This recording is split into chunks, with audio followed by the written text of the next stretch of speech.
What's up, YouTube? It is me, the Audison MC, back in the place. I guess the place is to be.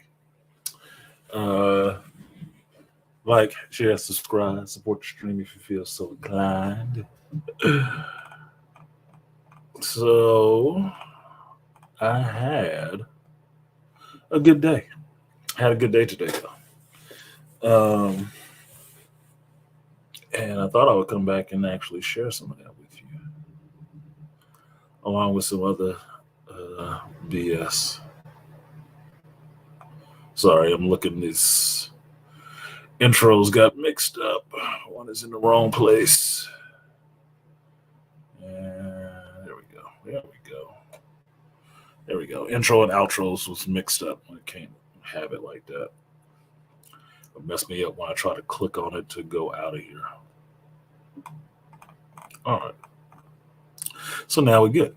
Thank you. So, welcome. I know you have other things to do on the MLK Day, on the Freedom man's birthday, the person who had a dream and defied what other people told him he could not say. He said it. So I thought I would come and share some of that with you. Shout out to Ari in the building talking about time for WWE SmackDown. SmackDown don't come on Monday nights. That's Raw. Raw come on Monday nights. Does it come on at 9 o'clock? I haven't watched Raw in a while. I don't know what time it comes on. I think it comes on the USA Network. You gotta tell me. You gotta tell me, sister, because I don't know. I'm usually working or trying to get to sleep at this time of day. But I did take the day off today. I did because one of the things I'm actually good for is I try to keep my word. And I told my buddies um, JT and Chris that I was going to come to the Black Comic Artists Festival this year, and I did. I did. I had to hold to that. Arya said, insult raw joke here. Oh, I got some raw jokes. I thought up a new dirty geek joke today, which is awesome. That shit is awesome. Look, you read comic books, especially Batman, that's an awesome joke. It's an awesome fucking joke to say. So, I took off today, which I wasn't. I didn't think I was off for this day, and turned out that we weren't off today. So you guys saw it on the stream yesterday, so I went on and took the day off because I got a floating holiday for this day. So I went ahead and took it off because I thought it was really important for me to go to my boy Joe Thompson, Chris Adams, who own Fracture Comics. I thought it was important to go there and support them because they had a booth. Now, this comes once a year, and I promised them I would come last year, while I still had the shop. So to me, it was important to me to go out and touch base with them and just be a part of that community because I really didn't realize how much I actually missed that shit, y'all. I really did miss that vibe, that comic geek creative vibe. I really missed that shit. I did. And I didn't really notice it until I went for a walk around downtown San Francisco because the event was in San Francisco. And I walked into a toy store, which sold comics. I didn't even think they sold comics. And they'd been open since like 66, the toy store did. And so I went in there and was just really just loving the smell of new comic books.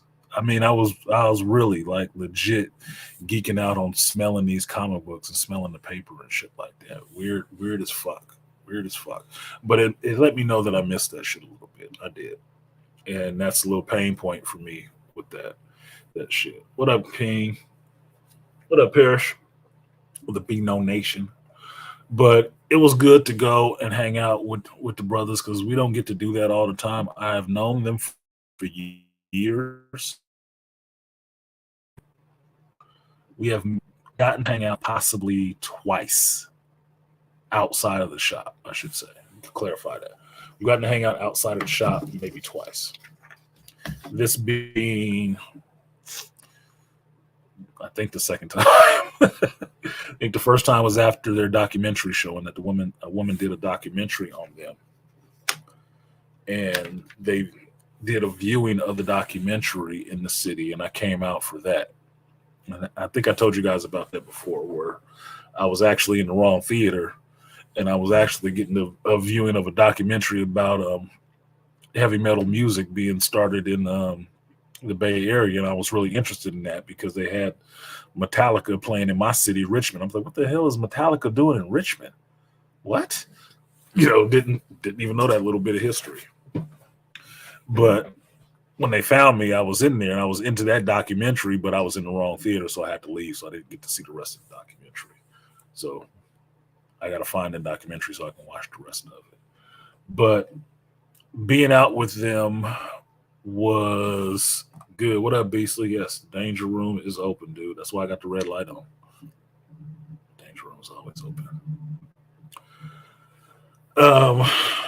So we got to hang out, see them with their table, selling their products, and get to see my boys actually doing their thing, pimping their books off that they actually write and produce and print, and getting to see young children come up to them and have that smile or that wonder in their eyes. What up? I'm listening. I see you. I'm listening. That wonder in their eyes that these are comic books and these guys created them. And they're not over 35. So I was really taken aback and actually enjoying the fact that all these people were here. All these Black comic book creators are there, some of which from the Bay Area. And these people are all coming to this event to see their work, get to know what their work is, what stories they're writing or whatever. And that was really good. It was really good to see brothers being supported like that, even though it wasn't full. It wasn't like it was a fucking Comic Con. It's not. It was crowds like the original WonderCon used to be when it was here in Bay. But seeing people coming through, buying books and stuff like that was actually nice. It was really, really nice because from what JT was telling me, it had been 3 years since they had been there. They had been back. And it was a good thing that, pandemics kind of loosened up, even though everybody was still wearing their masks, that they got to come back and actually share their work that they have been working on with people. It was good. So I did end up getting this, which is Edge of the End. This is Chris's new book.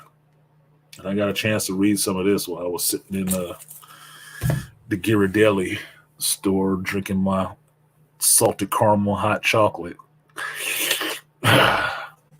Delicious.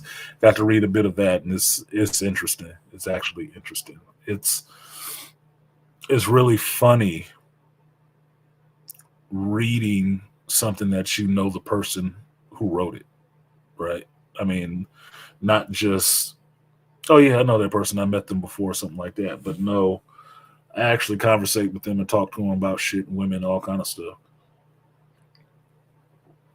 And I know them on a personal level, and to see the work that they turn out, that's really it's all inspiring in a way, and then it's humbling when I read the message that Chris wrote in the book, because he signed it, and the message that he wrote in the book to me. And it was just like, it was a real humbling, experience for me, because I've always done what I can to try to help them, put their books and stuff like that out there and get it to an audience, and they appreciate that. And he told me that shit about what he wrote in the book. So I was like, oh shit, nigga. Gonna make me a softie. So spent some time with them at the con, and I did the funniest thing. And this is not all geek shit, but let me get this out the way first. Funniest thing happened when I went to this con. And I came over, took the BART over because I haven't taken BART in a while. So I took BART, got over to the city and walked around and got to the venue. And how they had the shit set up is that you walk in the front part of this museum, all right? And it's lined up all on the right side is tables of comic book creators, right? They're individual comics, they're independent works, what they're doing. I walked past all the motherfuckers, didn't even stop because I'm looking at them, but they're not my homeboys. So I just walked past them out of that hall into the next hall to find them there at their table, talking to customers, doing their books. And I thought it was kind of awkward is that I just walked past all these black comic book creators just to get to my homeboy's table. I said, damn, is that me liking black folks? I hate black folks. I'm not sure. That seems kind of weird to me. But it is what happened. I was there to support and see my homeboys. So we got to get there. And for me, it was good seeing them selling their books.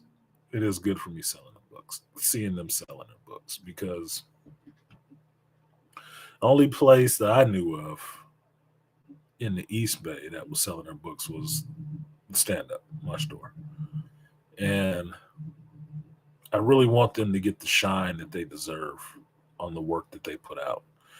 Because one of the customers was there talking, and we're talking about how long it took for Chris to get this last book out, and it took a couple years. And one of the things I was relating to the customers is that how I try to keep them inspired to keep putting the shit out. Not that they need me for inspiration, but just keep being that big brother, trying to make sure they put out their books because we're looking for it. And Chris was relating how it does get hard at times. It does, which is understandable. If you're being creative and putting out work and you're not sure if people are responding to it as positively as you would like, you're getting a response, but it's slow when you're doing things independently. It's good to know that people are looking for it, that they still want it, and that they stay at it and keep putting it out. And that's one of the things I try to do for them, just to keep trying to get them to keep putting that stuff out. And one of the reasons is what I saw at that table, which was the younger kids there, a young black boy who's coming up and seeing these comics and these young black creators doing manga right here in front of you, full color books. So that was good. That was really good to see. It was also really good to see that Joe Herb turned up. That Joe Herb turned up to the thing. And when I got there, I was thinking about it. When I was talking to JT, I was like, yeah, I wonder if Herb is out here, if he's working today or if he's not. If he's not working today, he'll still show up. And within like 30 minutes or so, Herb turned up. And he's like, pointed him out, like, oh, Herb. I was like, oh, shit. Herb's here. I had to get a picture of them both. I got two Joes at the same time. It's like 2 out of the 4 I know from the shop at the same place at the same time. And Herb had his pad with him, his art pad, his digital pad that he does. He always has it with him. But he showed me the stuff that he's working on for the volume 3 of the comic, which was Blue Marvel and Thanos, and then it was the Guardians and Thanos. He's doing the third part. Third part looks awesome. That shit looks awesome. Those colors pop off the page. The art looks clean. I'm like, damn, why is this boy not doing art for like a company? Now, seem short-sighted to say just a company, but working for a company would give him the experience so he could do it himself, which is ultimately what I want him to do. I just want him to get that understanding, that the timeline, that feeling, that repetition, get that under his belt so he can actually do his own comic all the time. Because Herb is creative. He is creative. He loves these characters. He knows these characters. He's grown up on these characters, and I like his art style. And no, it doesn't look like Jim Lee or anybody else, but that's what your art style is, not like everybody else's. So it was good to see Herb there. I was really impressed with his work. I really was. I wish he was having his own booth there, selling his own comic, but baby steps, small steps at a time to get that person to the place where they need to be.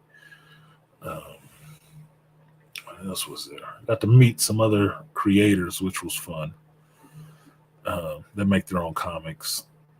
And one of JT and Chris's friends that they never had both of us in the same place, but they respect both of us like big brothers. So we actually got to meet, and JT was taking pictures like they're in the same place at the same time. Oh my God, this can't be happening, right? So it was fun. It was fun being there at the con with them because it's been a minute since I've been to a con, even the all black one. It's fun. And it was nice communing with my geek peoples again, with my brothers.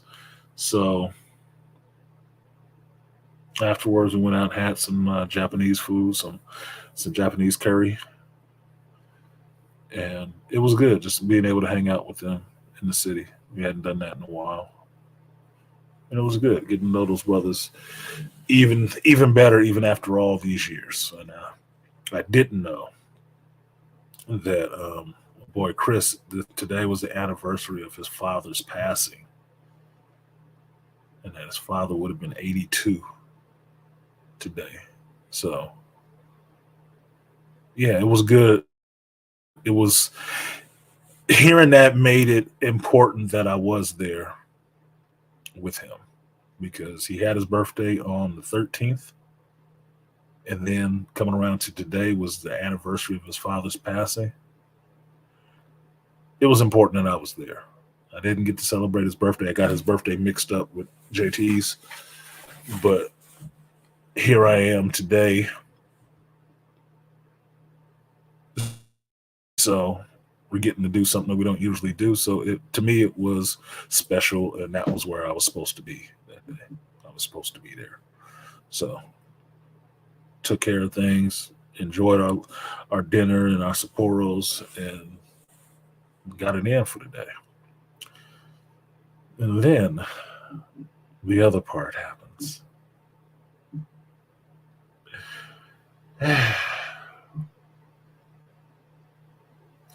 So the title of this, as always, I watched a video today, and the video was on Grinch's channel, Grinch from YouTube. And one of the videos on his community page was this guy, and he was going over the whole thing with a narcissist, right?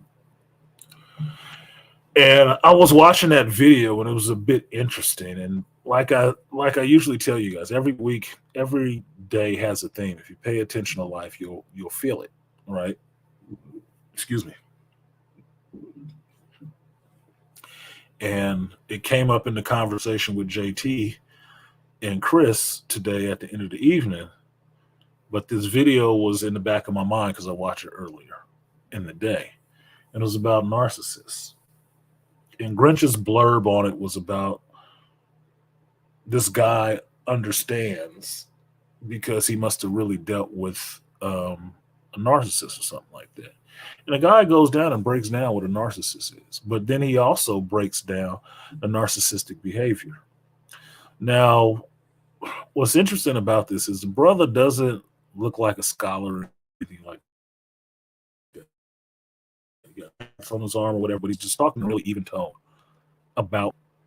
And the funny part about that is that if you listen to that video, you can actually put that onto a lot of people. You could. You could apply it to a lot of people and see the same thing he was seeing. One of the things he was mentioning about people needing um, that negative energy, right? That they have to get it off somewhere. And some people, since he's talking about women, it was about women, is that they have to get off that negative energy somewhere. They have to. Because narcissists thrive on that chaos. If you're not one of those people who like to bring that kind of chaos to them or have it, they're gonna have to get it fed some kind of way. They have to get it off. They have to get that anger and that hatred off in some kind of way. And if you don't want to, if you're not the type of person to argue with them, you will cause them a problem. You will cause them a problem. This will be the reason why they cheat or mess around with other people or run back to exes and whatnot, because they need to get that off in some kind of way. And if you're their primary person that they're dealing with, they don't have a chance to get that shit off. They're going to try very hard to. Now,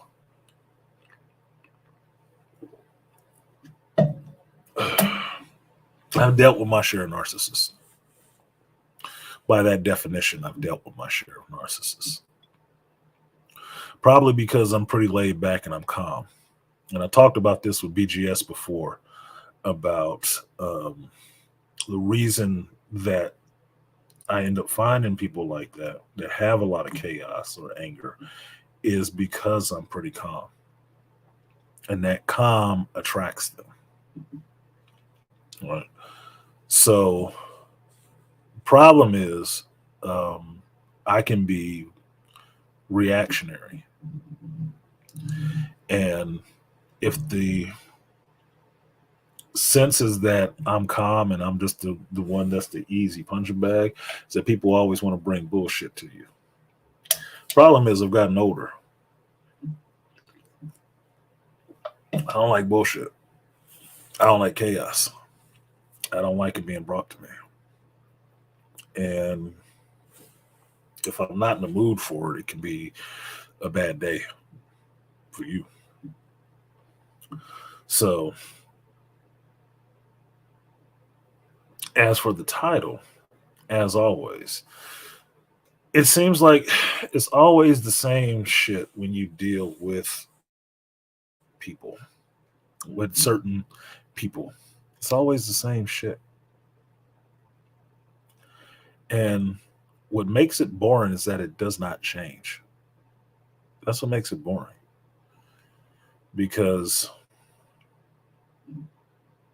my 49 years, I say I've changed a lot. Even how I do things, I try to change it up every year. Every year. I change something. Learn something different, do something different. I have to.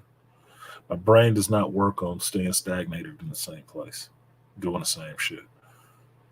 Because for me, it means I'm not learning. And that's not the position I want to be in. So I'm always trying to learn more, always trying to take in new information. Now, the interesting part about that is you still live in a world where everybody else does not take in more information. Or the information they take in is not of substance. It's not substantive about betterment of their life, betterment of themselves, betterment of their mental capacity in some ways. And to me, that's a downside. I think that just comes from growing up or going to school. I haven't decided which one it is. But in some ways, you always need to be learning more about yourself. And I realized this when I was having a conversation with JT and Chris, and we were just talking about life, love, and what's going on. And Chris was relating how he has been checking out some content from some people, in that he was learning that guys are kind of waiting to see what happens with modern women right now, because JT and Chris are 35, prime age to be, really dating. They're not really dating a lot. And I think it concerns them a little bit, right? Can be friends with chicks, have friends, but not really dating too much, right? And I told him it's that if you get into some of the red pill content, you'll find out, yeah, guys are waiting around, waiting to see what modern women do. And Chris was relating the story that probably in the next 10 to 15 years, there's going to be a lot of people, a lot of women sitting around lonely. And I told him, yes, they will be. And men know it. And that's why they sitting back holding their drinks. It's like, let's see. Because the reason being is that, one, it's always the same shit. And if it's always the same shit, that's going to leave a lot of people out in the cold, lonely, because they always on the same shit. Now, I related this to a couple of people that I knew in their stories and situations that they're in with their life that I've tried to counsel them on for years and they don't listen. But that this is just what's gonna happen. And that after a point, folks get around a certain age where the options have depleted. Everything that you thought beforehand that was your benefit has gone away. You're not left with those benefits anymore. You are now left with what you have gained over this time. And if all that is a Rolodex of old fucks and hurt feelings, you ain't getting shit. Because it's not what you can catch, it's what you can keep. And that's what a lot of people are going to be up against the wall in the next 10, 15 years. A lot of women. Because all that modern woman stuff they were on. What up, BTM? She ain't showed up in here. Hope she ain't feeling flirty today. All that modern woman stuff is going to leave them alone because they spent too much time trying to be men. Too much time trying to compete with a man like a man and not winning the race. And the one thing that they were designed and the best suited to be is women. And I was telling Chris, that's why a lot of them will be alone. They spent too much time competing with men, to turn themselves into men, to value things like men value them, to try to do things like men do. And my thinking on it, as I was telling Chris, was like, look, if they want the same bullshit that men get, early death, stress, pattern balding, gray hairs, and all the rest of that shit early, be my guest. Have it. Because man shit is stressful. It's not conducive to your health.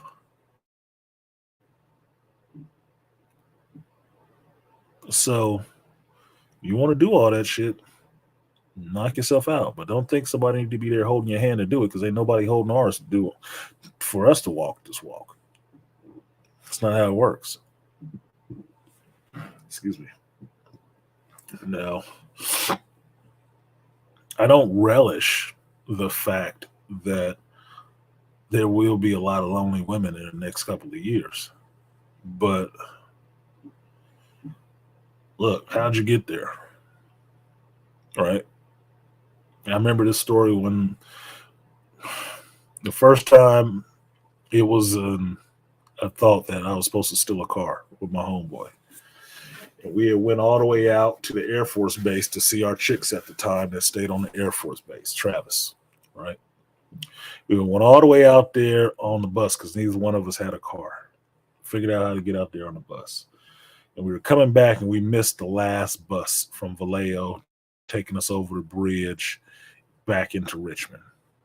stuck in Vallejo, middle of the night. My homeboy's mother isn't home. My mother is, but she didn't know where we was going because my mother didn't want me fucking around with chicks and shit like that, right? So I called her because I had to swallow that pride and call her to see if she'd come pick us up. And what my mother told me is like, how did you get out there? And I took the bus and whatnot. Or you need to get back that way. However you got out there is how you get back.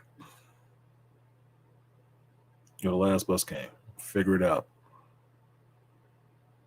That was it. That was a phone call. She wasn't coming. She wasn't. I went all that way to go see some chick that she wasn't even keen on, and she wasn't coming to pick me up if I couldn't get back on my own. Too fucking bad. Figure it the fuck out. And I hung up the phone. And that's when the option was to steal a car. Even though I don't know how to steal a car. And this came up recently as a joke at work on Friday when I got locked out of my freaking van. And my supervisor brought me a Slim Jim, and I made the joke to him. I was like, does it look like I just know how to use this motherfucker? I've never stolen a car. No car thief. I know how to use a fucking Slim Jim. Practically, in theory, I do, but practically, I've never had to use one. Never had to. And yeah, Toy, it was a character builder because I really thought about it. Me and my homeboy thought about it. My homeboy, sleep. No sleep. Best friend forever. Godfather to my children. We was thinking about it. For real. Like, okay, we can get it. Get one over here. Get across the bridge. Get the hilltop. Dump it. We can jump on another bus. Get back to the hood. Right?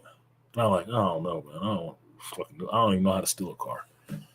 He kind of knew in theory.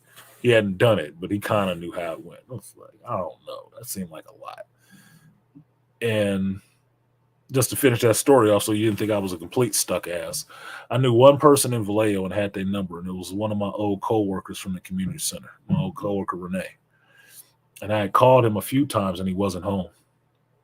So this is the days before really good voicemail. It was an answer machine. So I kept calling him and leaving a message on his phone. And eventually, I think it was a couple hours or an hour or so, he actually called back and he came. He hadn't worked with me in a couple months because he left that job. He came and picked us up and dropped me off back in the hood. Did me a straight solid. Did both of us straight solid. And I thanked him for that shit. Because yeah, it was a character builder, but we can't swim across this fucking strait. And there wasn't no walking across the bridge. Right? So it worked out. We didn't have to steal no car to do it, to get home, but we did. And no, I didn't get no questions from my mother about how I got back. She just know I got back. But so when I think about where these single folks will be in the next couple of years, miserable kids and gone away and went off to start their life, and they there at the house, and what's going on with them, if they feel lonely or whatever, it's going to be, how did you get here? Who's accountable for that shit? Everybody else or you? I keep going back to this David Goggins book. One, because it's a good book, and two, because I want people to fucking read the book. You might learn some shit. Never finished. And that's one of the things he talked about. You are responsible for everything that happens. So how'd you get here? Your actions or your inaction put you where you are. So if you are not where you want to be, you have to look at what you have done to keep yourself in that place, or what you have done to get yourself out of it. So wherever you are, apparently you need to be comfortable with it, because you put yourself there.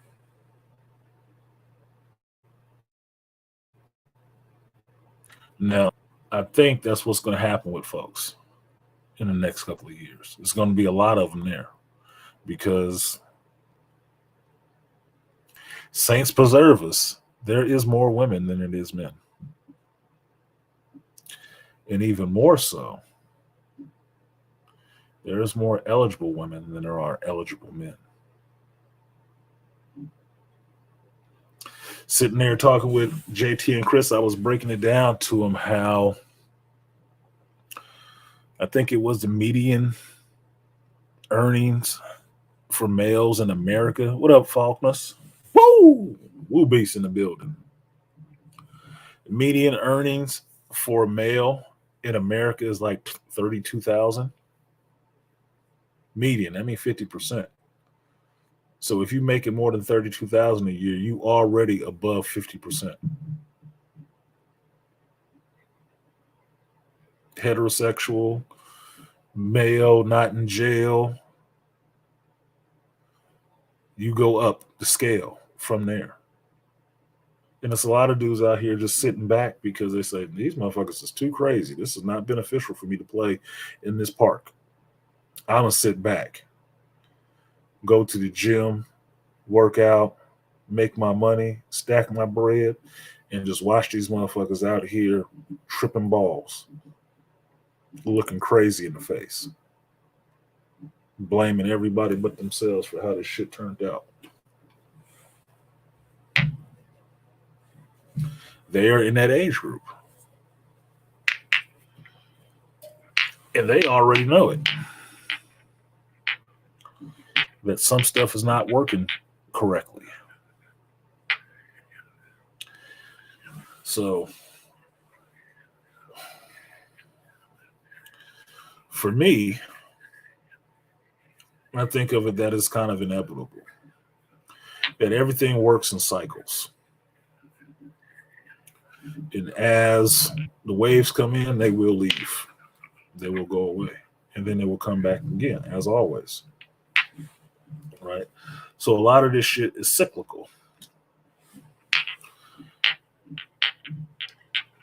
Yeah, Charles, it's not even what happened to all the good women. It's what happened. The women will be saying what happened to all the good men. And the answer is from the men is they were here. You had yours. Fucking threw them away, didn't you? Because you thought there was always another one on a tree to pull. I was telling my boy Chris this, that women's options go down as they go up in age.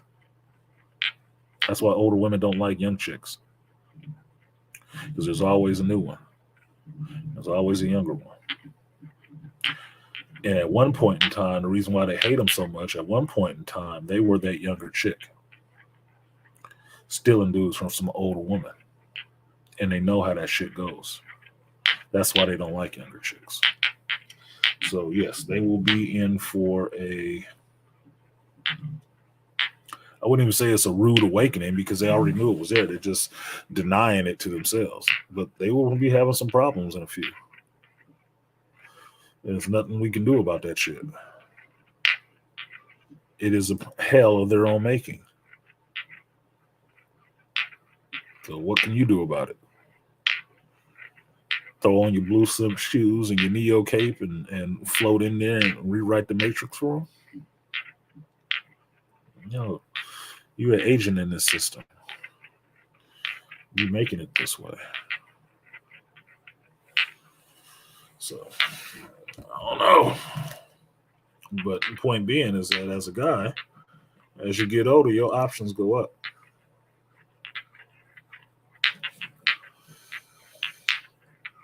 Beastly Nurse said, you had your chance to buy tickets at the train station. Last call. Exactly. The last train leaves, and you standing on the platform looking dumb in the face. Why are you going to be like, there ain't another train coming? Well, I didn't know that was the last train. Getting? Really? You wasn't paying attention then. That's what it was. What you was on was not actually that damn important.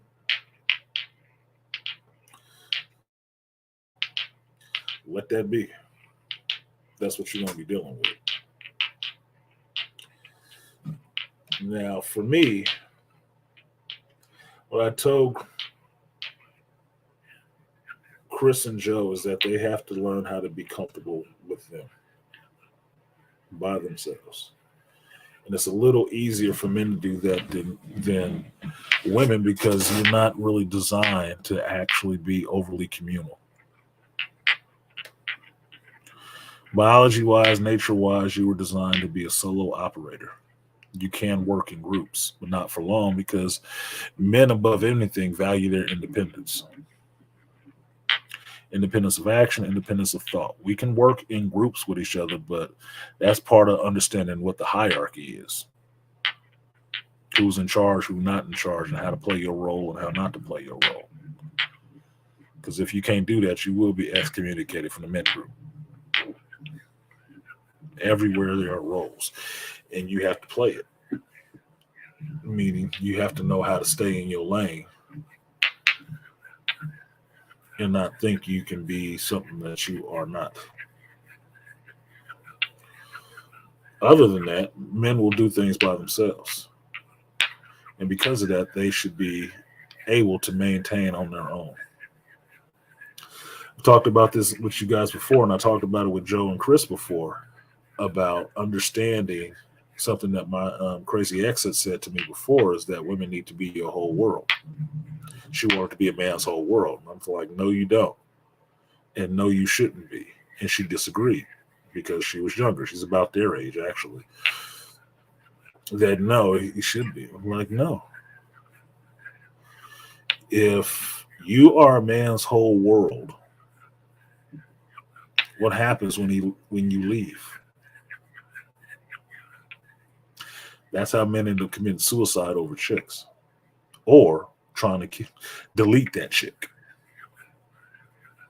because you were his whole world. You cannot be his whole world. His purpose has to be his whole world. You can be a part of his world. You can't be the whole thing. Now, what Chris said, which was interesting, is that the woman who believed she was a man's whole world, or the woman who had a man that believed she was his whole world, left him anyway. I said, yeah, that means she did that shit out of spite. She did it on purpose. She didn't give a fuck. She wanted him to be ruined. And that's what women do. Now, predominantly the ones who do that is these modern ones who's going to be by themselves in the next few years. Or settling up and making a lot of deals. Because I can tell you this, the hey big head texts don't stop. They do not. They're always there. Because time and realization will set in eventually.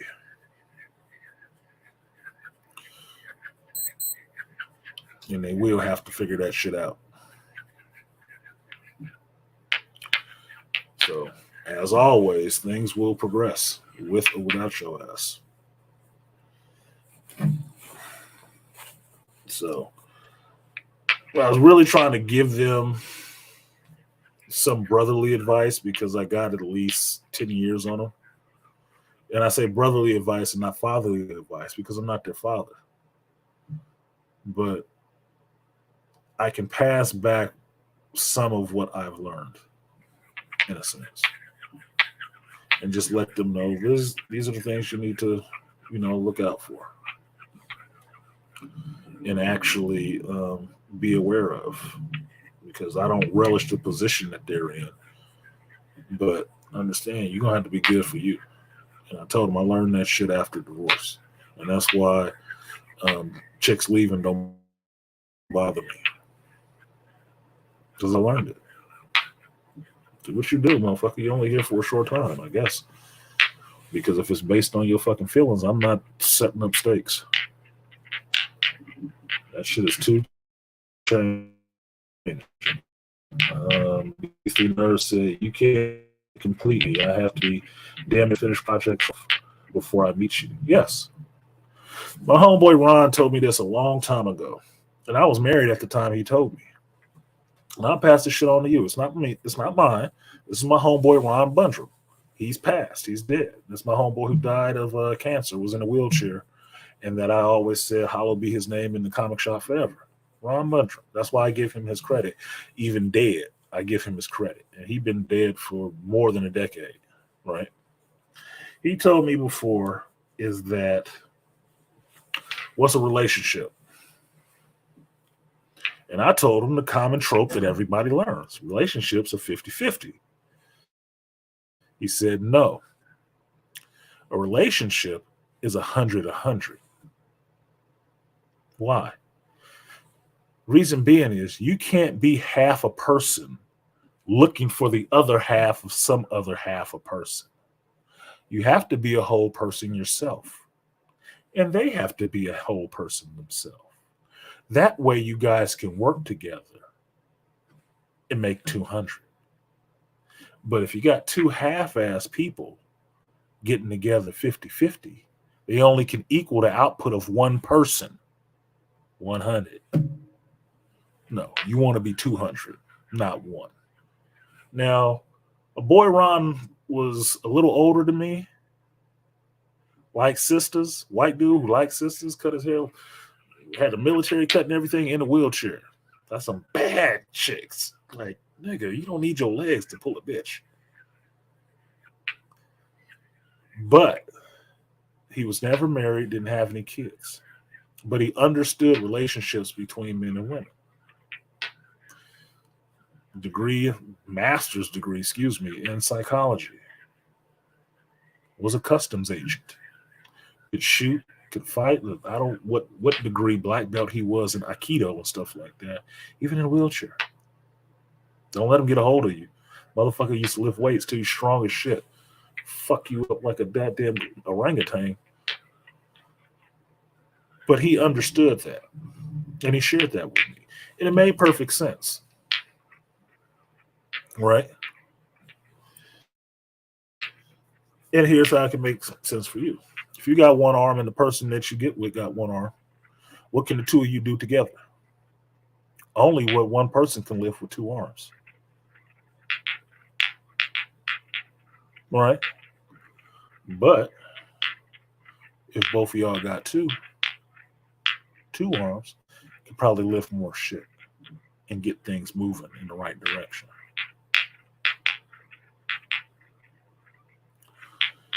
Now, that was some sage wisdom, and it didn't come from somebody who looked like me or was a dating guru or no shit like that. It was just a dude who was out here experiencing the world and learning and paying attention to life and actually trying to learn some shit. That's what a lot of people miss out on, the lessons in life, because they're constantly trying to make life conform to them.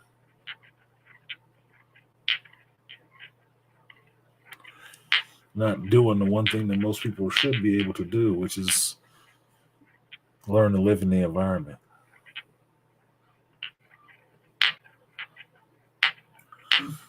So, yeah, Beastly, that complete me stuff is bullshit. That's that Harlequin romance shit. Could say Jerry Maguire, but I ain't gonna shit on Tom Cruise. He had a good year, right?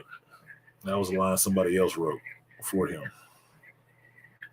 He didn't make that script. But as always, things change. You gotta learn. You got to learn, and eventually people do. But until then, they keep going in the same fucking circles. I wonder, should I drop this link? Y'all want to talk about some of this bullshit? Because this is just minor shit. I mean, I had a good day, and I will not let that be ruined. But I'll let y'all throw in some shit for a little bit. 10 o'clock here, I give 30 minutes if you want to jump up here, I can take my ass to bed because I know tomorrow at work I'm gonna have a shitload of stuff to do. Yeah, apparently nobody liked the fact that the one black dude in the building took off for Martin Luther King. Get the fuck out of here. So there's a link if you want to come up. Come up. I need to check something real quick.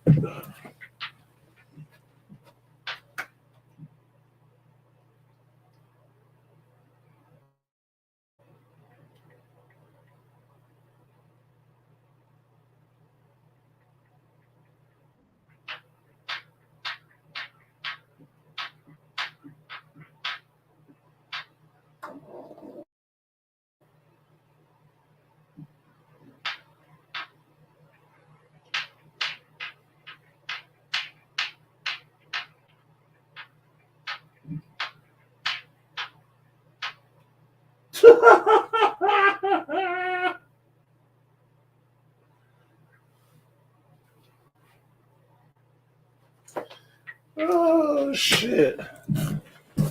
I fucking knew it. Oh, I gotta call. I gotta let Chris know. 1, 2, 3, 4, 5, 6, 7, 8. 1, 2, 3, 4. Yeah, they pushed everything back. Day. Oh man, hold on before I even say anything to your ass. Let's give it up for this brother one time. Woo!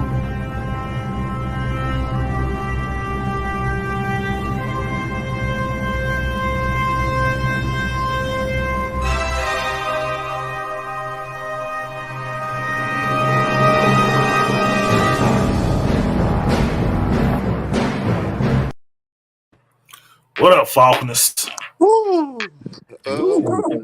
I had to tell my Padawan. He's thinking I lost the stuff. I said, that's easy for a nigga to say who never had one. He's like, you getting fat. I said, no, I'm not. I said, I'm not going to be insulted by a dude who has long nipples and touching fucking ribs, okay? Look, I'm to the point, Charles. There's very few people who can actually insult me. That shit is kind of funny to me, especially when they start hurling insults, and I'm just listening to that shit. Like, it's what funny. are you trying to get from me from that shit? Like, smacked in the face? Like, get the fuck out of here. It's funny when, like, my wrestlers. I think it's funny when some of my wrestlers try to joke about me being bald. I said, "You're gonna how can you insult a person who voluntarily shaves their head?" I said, but here's the question: how long are you gonna keep your hair? No shit. I said, here's another question: does your mother like my bald head when she touches it and hug me? There you go. That comedian I saw on Saturday, he made a joke. He made a joke about bald head. Dudes having bald hair. Fuck it. Like, yeah, exactly. It's more fun that way. Yeah. Maybe like it's like a cheat code for women. Like it works. I said, you ever seen a guy with no hair ever not get a woman? Here's the funny thing: we were just in Japantown having dinner, right, with JT and Chris, and the table we were sitting at was way back in the corner, right, by this little curtain. And the waitress, she was cute, fucking cute ass chick, right? And we're just talking, and I'm talking to Chris, and he said, "Yeah, she's totally into you." I'm like, "What the hell are you talking about?" He said, "You can never be my wingman." I was like, "What are you talking about?" Like, I didn't do anything. Now, the only difference between me, Joe, and Chris all sitting there, I'm the only one that's bald. Chris has dreads and stuff like that. Joe has hair on his head. I'm the only one that's bald. And I said, well, maybe that's what you're keying off of. I don't know what to tell you, nigga. Like, I didn't do anything. I'm just sitting here, drinking this Sapporo, waiting for my noodles to go. It's called bald supremacy. Apparently. I told him, I said, no, I could be your wing. I'm a good wingman. What are you talking about? I don't look, nigga, this might be the first time in my life that motherfuckers is really just running up on me like that. So don't worry about it. I'm not trusting folks. Like, they can all get pushed your way. You the one that need the body count. I don't. Good. Yeah, I told a lot of people. I said I said I've already put up Hall of Fame numbers. You say I'm the old bull, man. I already walked down the hill before. I said I put up Hall of Fame numbers. You can't laugh at a man who's already a Hall of Famer. You're like, man, you're no goddamn Hall of Fame. Yeah, it's a Hall of Fame number. They got your jersey hanging up in Baltimore. Baltimore, man. You gotta realize that some people do what they can. Some people do what they're allowed, and some people do what they want. And I mean, I've looked at a lot of young dudes. I said I never had problems getting women. It's just the fact that the women you want, you always had to investigate and be like, damn, why is this bitch so crazy? If she just does this, she'd be nice. And that's we talked about that at one point because Chris was relaying the waitress was cute. He was into the waitress, right? And she was cute. And he said, now see, a woman like that, I would talk to, I'd be, cool with, but then it would be like something like, nah, I wouldn't mess with her. And I told him, I said, well, here's the thing. Because he's thinking long term, he wouldn't want all the rest of these things with her, right? And I'm sitting there thinking, I said, well, here's the thing to fuck you up a little bit. She probably don't want all that shit with you either. Yeah. She probably just want something straightforward and simple with you too. So you never know. You just shoot your shot. Excuse me, sir. Can you please pass the penis? Yeah, exactly. Like, I'm sorry, you wouldn't be a good wife for me. And she'd be looking at you like, that's okay. I didn't want you for a husband. I just want to fuck. Like, oh, well, I guess that's what you're doing.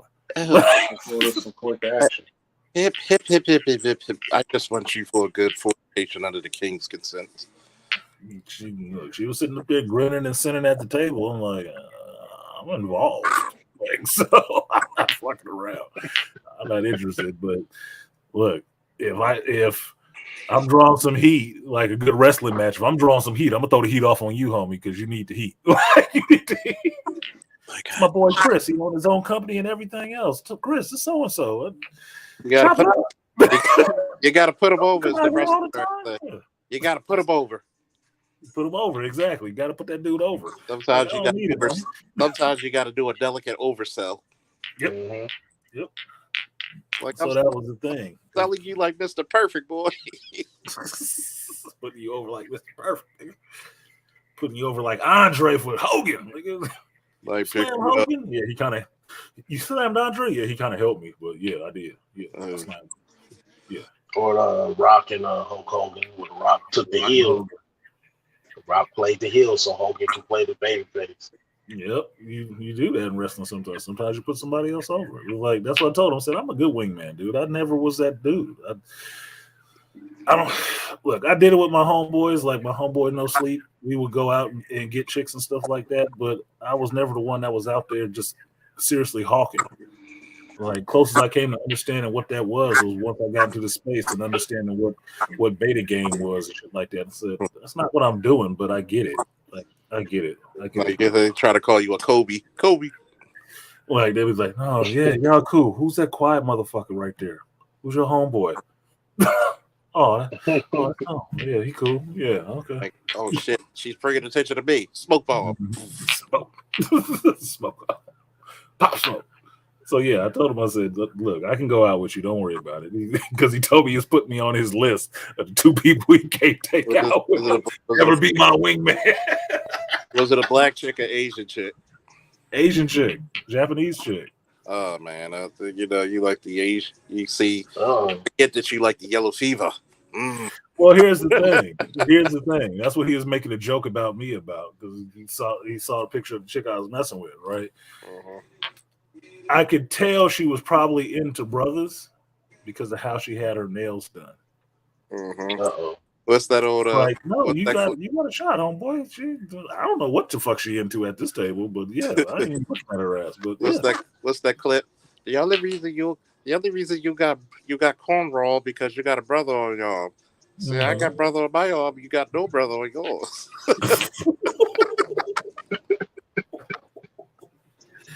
Oh brother. Oh brother. Like, damn. Jesus. He like a cornrow. I wear a cornrow. That sound like all those. I've seen 2 videos so far on Instagram that make me laugh so hard. I think I sent it to you, Charles. Was which the little Filipino chick about all the sisters they don't like these brothers. That's okay. Send them all to the Philippines. Oh my god. Yo, there's a bunch of there's a bunch of those videos. You buzzing, Beasley. You buzzing bad, or that's Charles buzzing. One of y'all buzzing. Mute up, Charles. Let me see if it's Beasley buzzing. If you talk. There's a bunch of those videos. There's a bunch of those videos floating around on the internet of the chicks from the Asian countries, the Latin countries. That, yeah, we'll take you, brothers. We ain't got no problem with the basketball bros. No, you work and do everything. Yes. Like, wait a minute. I got to stay in my house? No, we want to do that stuff. Like, really? It could be that easy? It wasn't you, Beasley. It was Charles. See, Charles buzzing right now. That was actually Beasley because he wasn't coming in smooth about it. He was.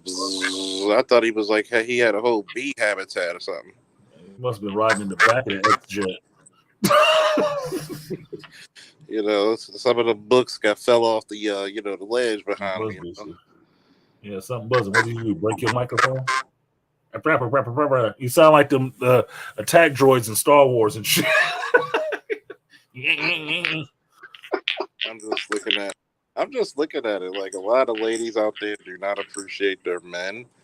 And I'm like, bitter times create bitter women. See, I like to make up this poem. You know how hard times make hard men? Mm-hmm.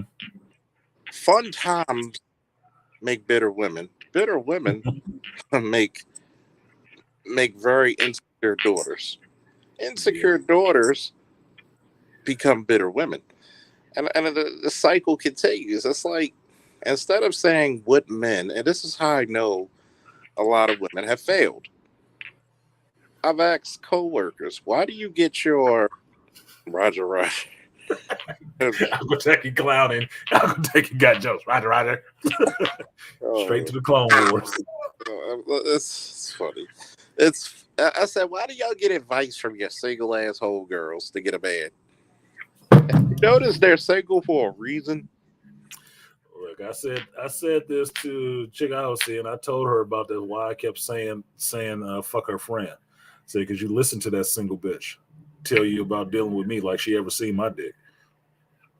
That's why I say fuck her. Because fuck her. Because you listen to her ass. She's younger than you and she's single. You shouldn't be listening to her ass at all. I think the single. She ain't did nothing but help you get to exactly the same place that she was. Life. Looking for dick. Like, fucking stupid. Misery loves company, especially when it comes to dick hunting. Yes, it does. Y'all in the same race, looking for the same thing. Yes, you think she's about to help you? Let's go to the market. There's certain requirements. Look, if you ain't in a long-term marriage and relationship with kids that's functioning, you can't give advice to people that ain't. I tell you this, Beasley, just from my experience, you probably shouldn't be giving advice at all unless you're in a long-term marriage and you can prove anything that you're saying works. A long-term relationship. Let's not even just say marriage. A long-term functioning relationship. Until you in one of those, you can't give nobody no advice on shit. You shouldn't be. Nope. Shouldn't. But you telling me I need to take back my cassette tapes of Hafiz? Yeah, hot feces can go somewhere else with his new shit. Like, yeah, I've been married to years. I'm in the church. Don't get me started on him. Oh my God, he looks like such. Don't get me started on him. I'm like, dude, you totally switched up, man. You was all on the Team Red Pill manosphere. You was kicking with everybody. Then you sat down with Jordan Peterson and switched up on everybody. You need to just stop. Look, it's not even that. I wasn't even following. I didn't even know who the fuck Hafiz was because I wasn't watching the Roommates. I did. Watching the Roommates. Well, you can be the man in the Roommates castle to tell us what the hell is going on there. The spook at my roommate's door. I didn't know who he was, but listening to him with that Pearl interview, what he was saying, I was like, "This is some new married motherfucker talking this shit." That's what it is. You think you gained some status because you got married, and now you can tell everybody how to run relationships. No, that's not how, Negro. You don't know shit yet. And what you telling me, it just sounds like everything you picked up from your fucking lady. So no, you really can't say shit to nobody else yet. Get back to me in 7 years. Yeah. He was talking the red pill shit just like everybody else. He was quoting the same stuff. He was even on Fresh and Fit before telling chicks what it is and saying the same stuff. Then I don't know what happened. Homeboy met Jordan Peterson, got with a couple of traditional conservatives, and now he done flipped on everybody and talking like, "Oh, nah, it's this and that." I know what a relationship's about. I've been in a relationship. I've seen the mountaintop. Hey, Oh, MLK. Jesus Christ. Yeah, Jesus Christ. You MLK in relationships? MLK, I can Here we relationship. go. I've been with a good woman, even though she's probably regretting that she ever married my black ass. I think about some things like this. Like, who can tell you more about what's going on? Somebody who got it right once, partly, or failed at it 3 times. I think the dude that failed 3 would know better because he's at least had more experience in that at this point with it. He knows more. You doing it one time and ain't failed yet, don't know shit. So why would I listen to a newlywed tell me the virtues of marriage when you still got the blinders on, homie? Shut up. You ain't been through the storm yet. Like I said, get back to me in 7 years. Get back to me in 7 years. And then we'll have this conversation about relationships. We'll see what you know then. Because I can tell you this from my experience. Until you have some hardships, you don't know if the rubber met the road on your relationship yet. That's when you find out, when you have some goddamn hardships. That's when you that's when you start finding out what it really is. Until that moment, you cruising on fucking butter. You never been in a real relationship when you look. What up, dead set? Is that what the problem is? Is that why I never see you dead set? You always missing the lives? Finally Well, I gotta send you a special message specifically, like Dad said. You need to bring your ass through, nigga. Usually, that's how it. What up, Dad said? Everybody can talk about relationships until you look at a bitch and be like, "Bitch."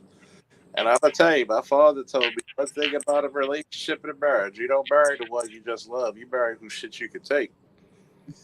Exactly. I said, there's time you'll look at a chick and you'll be like, God damn, you lucky I love. Well, Eddie Murphy said that shit a long time ago it was Raw, and he said everybody's fucked up. You just find somebody who's just as fucked up as you are, and you probably be all right. You gotta go after it.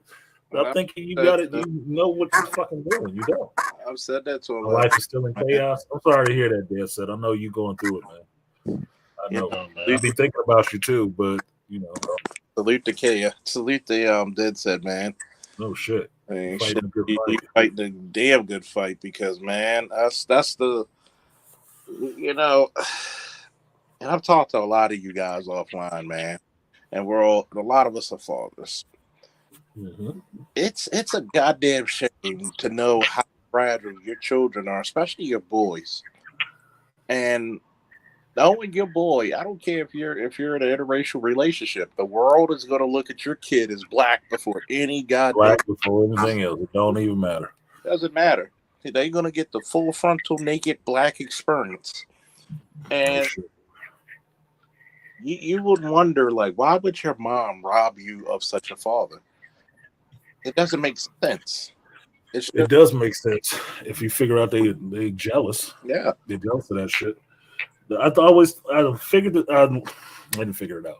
I learned this with my son when he was first, born and stuff like that. I thought it was so weird that everybody spent so much time trying to keep me away from him. Yeah, it was so weird. Like, oh, let me hold him. I can do that. Man, I got this. God damn, back up. Yeah, like you're incompetent or some shit. Yeah, like, wait a minute. You the same age as me. No younger siblings. But all of a sudden, because it popped out of you, you know everything, and I know nothing. Get the fuck out of here, man. I actually raised a younger brother. Yeah. I actually babysit kids and shit. Come on, man. I can hold this motherfucker. It ain't gonna break him. You know, it's My fun. kid anyway. For what? I can make another one if I break it. Even with my ex-girlfriend, Take him back to the store? No, he I think that's funny with my ex-girlfriends who have adult kids. I'm like, you do know I raised my 30-year-old nephew, right?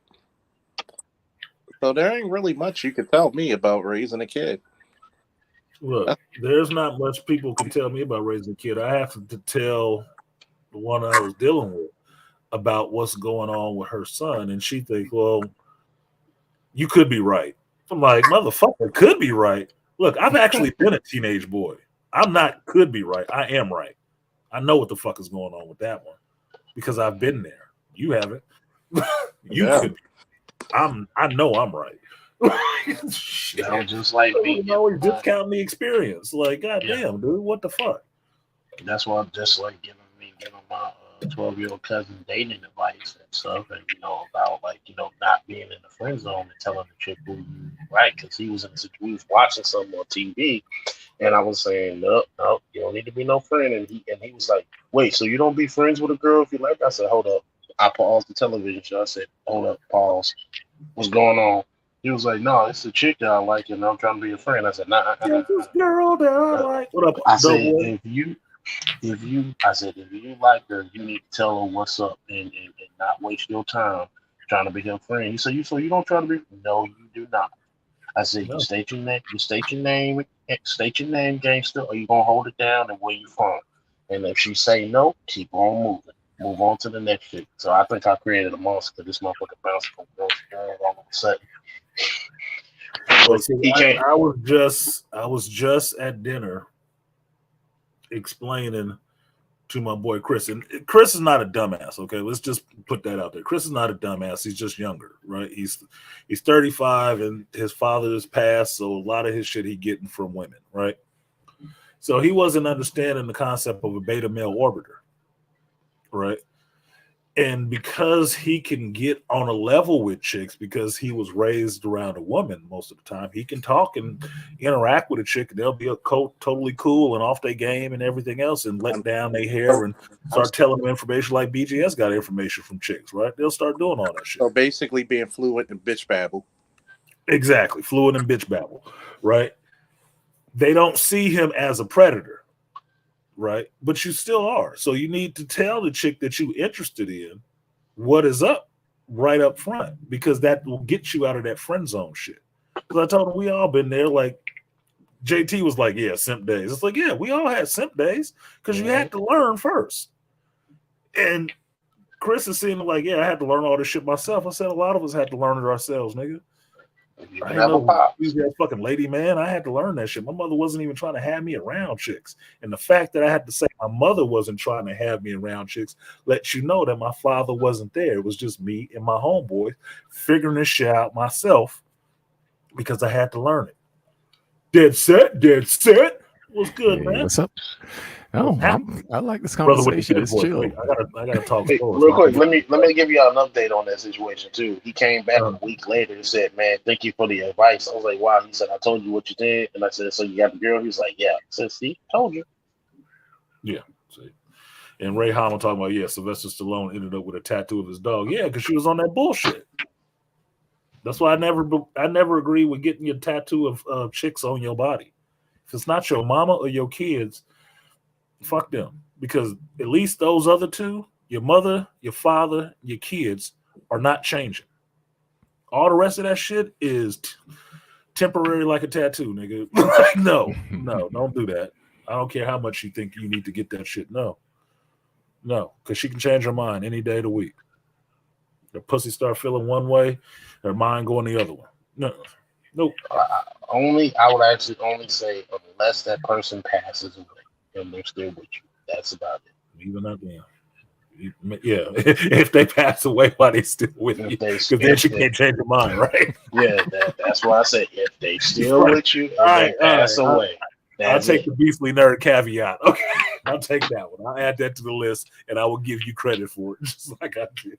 That's a good one. That's a good one. Like, hey, if she died while she's with me. But I'd like to posit something. Now, well, I got a tattoo of a girl's name, only in numerical numbers. It's her measurements, right? Bria Miles' measurements. Oh yeah, that is true. Oh, yeah. But man, every woman I ever dated since my second marriage is in my journal. Phone numbers, names, the whole 9 yards. He said that's in the journal, just to keep a record of it. Just to keep a record, I do that. Just to keep a record. I do that. But I wanted to posit something here because I know TLA was talking about some of the court cases that, arguing with that dude, that white dude up there. And I didn't see it. Oh yeah, go ahead. You can feel me. It's on I topic. saw that. I saw it. And here's what I realized: coming out of these court cases, because my hearing is on the 26th of this month, and I got another one on the 21st of next month. Damn. But coming out of these court cases, the judges come out with the assumption that the woman is always prepared because she's carrying the child for 9 months. Bullshit. And the funny thing is, I'm just like, wait a minute. Once that baby is born, they are no more prepared than the men are. No. It's just like, wait a minute. He's asking the judges asking these questions. You got a car seat. You got a place for the child to stay. You got all of this stuff. And I'm sitting there thinking, hey, my wife was staying with me. I was carrying the load. She was not prepared for anything. And the only reason why that child survived was because of me. Most of the time, it's because of you keeping her, making sure she's taking her medication, eating. All the rest of that shit. Yeah. Going to your birthing classes, doing all the rest of this shit. Yeah. Taking care of buying the stuff that the kid actually needs. Like, no, I just want this outfit. That fuck the outfit. Do you have a stroller for this bitch? Do you got a car seat, a crib? Where it's gonna sleep? Taking care of all of that shit. The bare 9 times out of 10, the man is more prepared. I said this, Charles, when I was relating it to a friend of mine I used to work with. She was an apprentice, and she had a baby by this. Did she wear a cloak in Frisco? Did she wear what? She wear a cloak. No, she didn't wear a cloak. I don't know what she do in her private life, but she didn't wear a cloak. She's cute though. And she was bitching about her son's father. And I told her one day, I was like, what are you so upset about with him? Well, he doesn't do this, he doesn't do that. I said, how old was he when he had this kid? And it was like 18 or something like that. So you were the same age, right? So does he have a father at his house? She's like, no.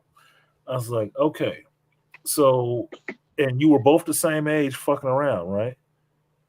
Well, yeah, we were getting drunk and some other thing. I said, okay. So you're expecting him to become the father of the fucking year because you got pregnant? He's had no experience with this shit. You just said he ain't got a father at his house. So what are you expecting him to do? Just to know all this shit off top? Well, he's not doing this. So you still living at your parents' house in the fucking basement. What are you talking about? You ain't got your shit together. You damn sure can't be bitching at him about what he ain't got together. Y'all both was being irresponsible at the same time. And I don't have a problem saying that shit because I was doing some irresponsible shit when my son came up. Did it mean his mama all of a sudden was super knowledgeable and she didn't do anything wrong? No, she was the same bitch sitting there getting fucked. So what are we talking about? No, you don't know no more than the guy that you was with. None. If you did, you wouldn't have been in the situation to be having a kid that damn early. So cut him some fucking slack and calm down. Like, this is where I say stop letting Hollywood influence your damn thought patterns, because that's what it is. Y'all think it's like a fucking TV and a movie, and you just gonna magically know how to do shit. And even if you watch the right ones, they will show you it's a process that you have to go through. If they don't go through that process, they'll never get there. No. You ain't been raised around no kids and you wasn't getting no mothering from somebody actually trying to be a mother to you. You don't know how to deal with no fucking kids. Mm-hmm. If you didn't have no father around, you really don't know how to be a fucking father. What? You supposed to learn it through osmosis from watching somebody else who might have a daddy in their house, so you get to see it sometimes on the weekend and when they outside? Come on, man. Look, none of this shit is actually osmosis. It's not. All of it is learned. And what my boy Chris was talking about tonight, he said it very clearly. I had to learn all of this stuff. Yes, I'm sorry. Out of the world of things I need to know, I didn't know this one because I'm teaching myself all of this shit. His father wasn't there. His father was dead, so he had to learn all of this stuff himself. I didn't laugh at him because he said he couldn't fix a tire. I said, yeah, no, it's some people who can't do that. You know, I'm fucking with him, but in his age group, he ain't fucking alone. 35, nigga, this motherfuckers that Charles. I think Charles mentioned the story about that dude on the side of the road couldn't fix a car, and a girlfriend out there trying to jack it up and shit. He don't know how to change a tire. Why? Single mother raised. He don't know how to change a fucking tire. You don't. Mom ain't getting out there changing the tire. She taking the car to the shop. We're calling the tow truck driver to do that shit. She don't know how to do it. So I'm not blaming him for that. That's what I say. Ignorance is not a bad thing. It just means you don't know. Maybe your experience has not taken you to the point where you needed to learn how to do this shit. You need to learn now. Everybody got gaps. All kind of books and courses. You can learn shit. You can learn shit. You right here on YouTube. You got a whole dude that had the things Dad never taught me YouTube channel where he teach people how to change a tire, change oil, tire. Made a whole millions of subscribers teaching dudes how to do basic shit that they pops didn't have because they didn't have pops. Right. And who was those million subscribers? A bunch of dudes who already knew how to do that shit? Or a bunch of people who didn't? A bunch of dudes who didn't know how to do that shit. That's what the teller is. How many people out there just don't know basic shit like that just because of this wave of single mothers can do it all? Obviously not. The million subscribers prove y'all missing some shit. A million of y'all fucked up. Well, that's just like the chicks would be like, well, the mom stayed at home and did all the cooking and cleaning. I'd be like, hold up, first off, this is where I jump in. I said, first off, you live in the age of technology and electricity. So most of the shit that you do is going to be done instantaneously because you have dishwashers and vacuum cleaners. This ain't the fucking 1800s where you had to walk, you had to take your clothes. Yeah, you had to walk down to the lake or dig that water out of the well. And then I said, secondly, and then the men, I said, the problem is most of you chicks don't have fathers in your home, so you never saw your father did manual labor and maintenance and yard work around the house. So mama did stuff on the inside of the house. Daddy did stuff on the outside and to the house. So cut the grass, chop some wood, do gardening and shit. I know because I had to do some of the shit in my own damn uncle's house and stuff. Mm-hmm. Fix the cars, rewire stuff, electricity, do work on the plumbing. You have to do a bunch of stuff. I said, y'all don't know that because you didn't have pops. Most of y'all didn't. So you don't have this reference. Well, that's the point with, letting people know and trying to have some grace with folks and understanding that as much as you complaining about what guys don't know, y'all don't know either because you was missing the same thing that the guys was missing. Mm-hmm. If he didn't have a pops, that means this girl didn't have a pops either. So she don't understand how to deal with men. She don't understand how men talk.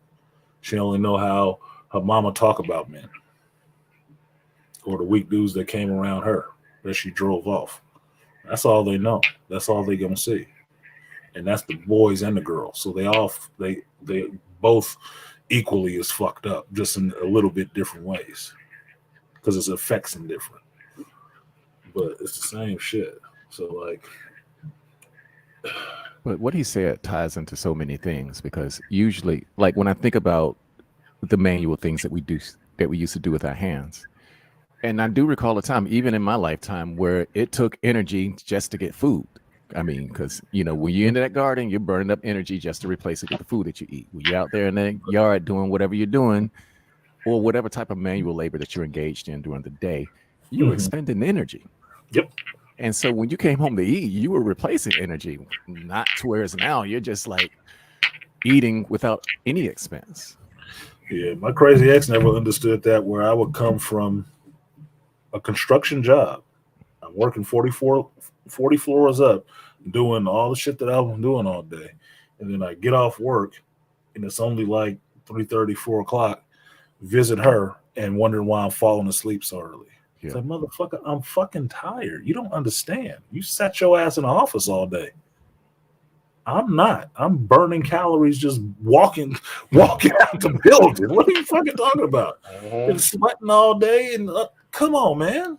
Yes, my body is tired. It wants to recharge. Yes, I need to do a couple of things. Fucking ain't high on the list right now. I need to eat. I need to shower. I need to get clean, and I need to get off my goddamn feet.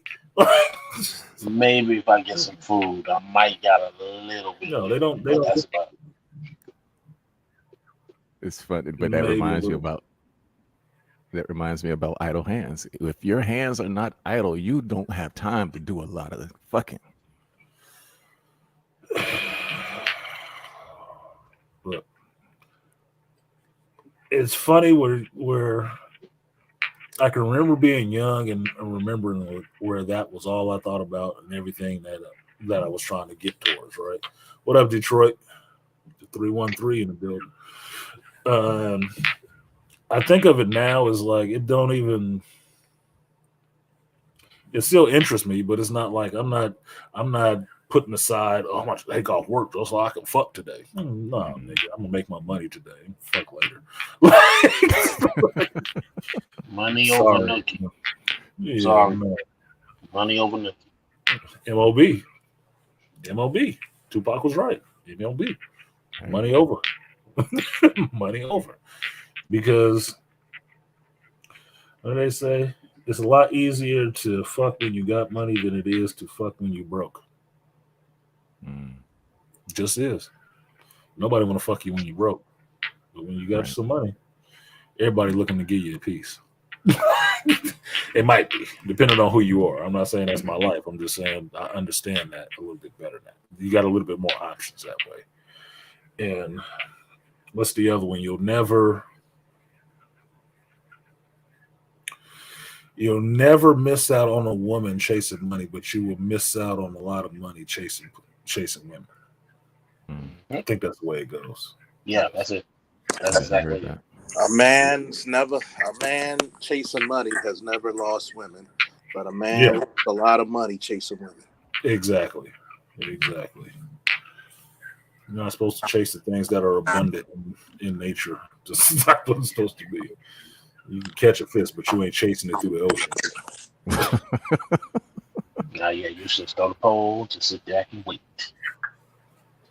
Is that that's why fishing requires patience or a big net. Exactly why I'm taking none of the people with me to go fishing. Settle back for that shit. So Dad said you in the throes, huh? You got court again. Yeah, I got it. I don't want to get into your business online, but how's that shit been going, man? My arguments have been good. The judges, the thing about it is this. Like I said, when I started writing my own arguments, filing my own motions, speaking for myself, things got better for me. And I know a lot of lawyers will say, "Well, you should get a lawyer." No, the 2 lawyers in, and what was something like $35,000 to $40,000 more broke, and I was losing every hearing. I got some turnaround once I started arguing for myself. No shit. 2 lawyers? Yeah. Was they dudes, women? What the fuck? 2 white dudes. The second dude was a Jewish lawyer. And he did my CPS hearings, and he did my appellate hearing. I sat and watched both of them. The dude didn't use none of the arguments that I used. He didn't do anything that I told him. He didn't say anything that I told him to say. He had the transcripts right there. The appellate judges had the transcripts, and they just ignored every single aberration that was in that transcript. And so basically what I did was I said, you know what? I'm firing all my lawyers, and I'm just going to do consulting. Right. So, because they'll consult for like $100 an hour. Yeah, probably save me a lot of money. Get a reduced rate on that shit too. Fuck yeah. If they're not filing the motions and they're just giving a consultation fee, it's like, geez, that was like a third of the price. Yeah, it's like getting your car fixed. It's like the price is the labor, the parts is cheap, but the labor is what costs. Exactly. The motherfuckers stand around and look at it like, hook it up to the computer, see what the computer says. fuck you. So it's like I'm not paying $400 an hour anymore. I'm paying $170 for one session with the questions that I have, and then No I just shit. run with that. And Then there's get another your thing. There's a law library in every questions. state. A lot of people didn't know that. And it's Mhm. open to Yeah. the public. And you can go and Yep. ask that librarian any questions you want, and she will go out there and look that ish up. So I went to the law library in downtown Baltimore. See, And I that's just started old asking school though. questions. That's old school. It's Yeah. that's old school because it's actually going and getting the information from dealing with another human being. That's why most people don't think about that shit. If you got a courthouse, you got a law library close by. Yep. It's just a given. There is a law library close by because that's how you practice law from books and casework and stuff like that and precedents and everything else. You can find it if you know what you're looking for, and even if you don't, there's people there to help you. Yep. 90% of the stuff is gonna be through lawyers citing case law. That's how they win most of their arguments. It ain't gonna be just like some grandstand. No, it's just gonna be them citing case law and what precedent that has set. Excuse me. But Yeah, that's what's up. so damn, 30 fucking hell, dude. This is a whole nother person's salary just on fucking up. Like, god damn, dude, I need these kind of jobs. And Ironically, it's a female lawyer that I've been seeing that be making content that a lot of the quote unquote red pill dudes be making. She be posting shit and giving advice. I've seen her Facebook page. She said I followed it. She said men do X, Y, and Z because if you don't, the women gonna do this, and this in court and this and that. So I was like, I've already said, but if I ever have to go through that, I was like, I'm getting a female attorney just to tear your ass a door. I don't know. It worked for Johnny Depp, but yeah.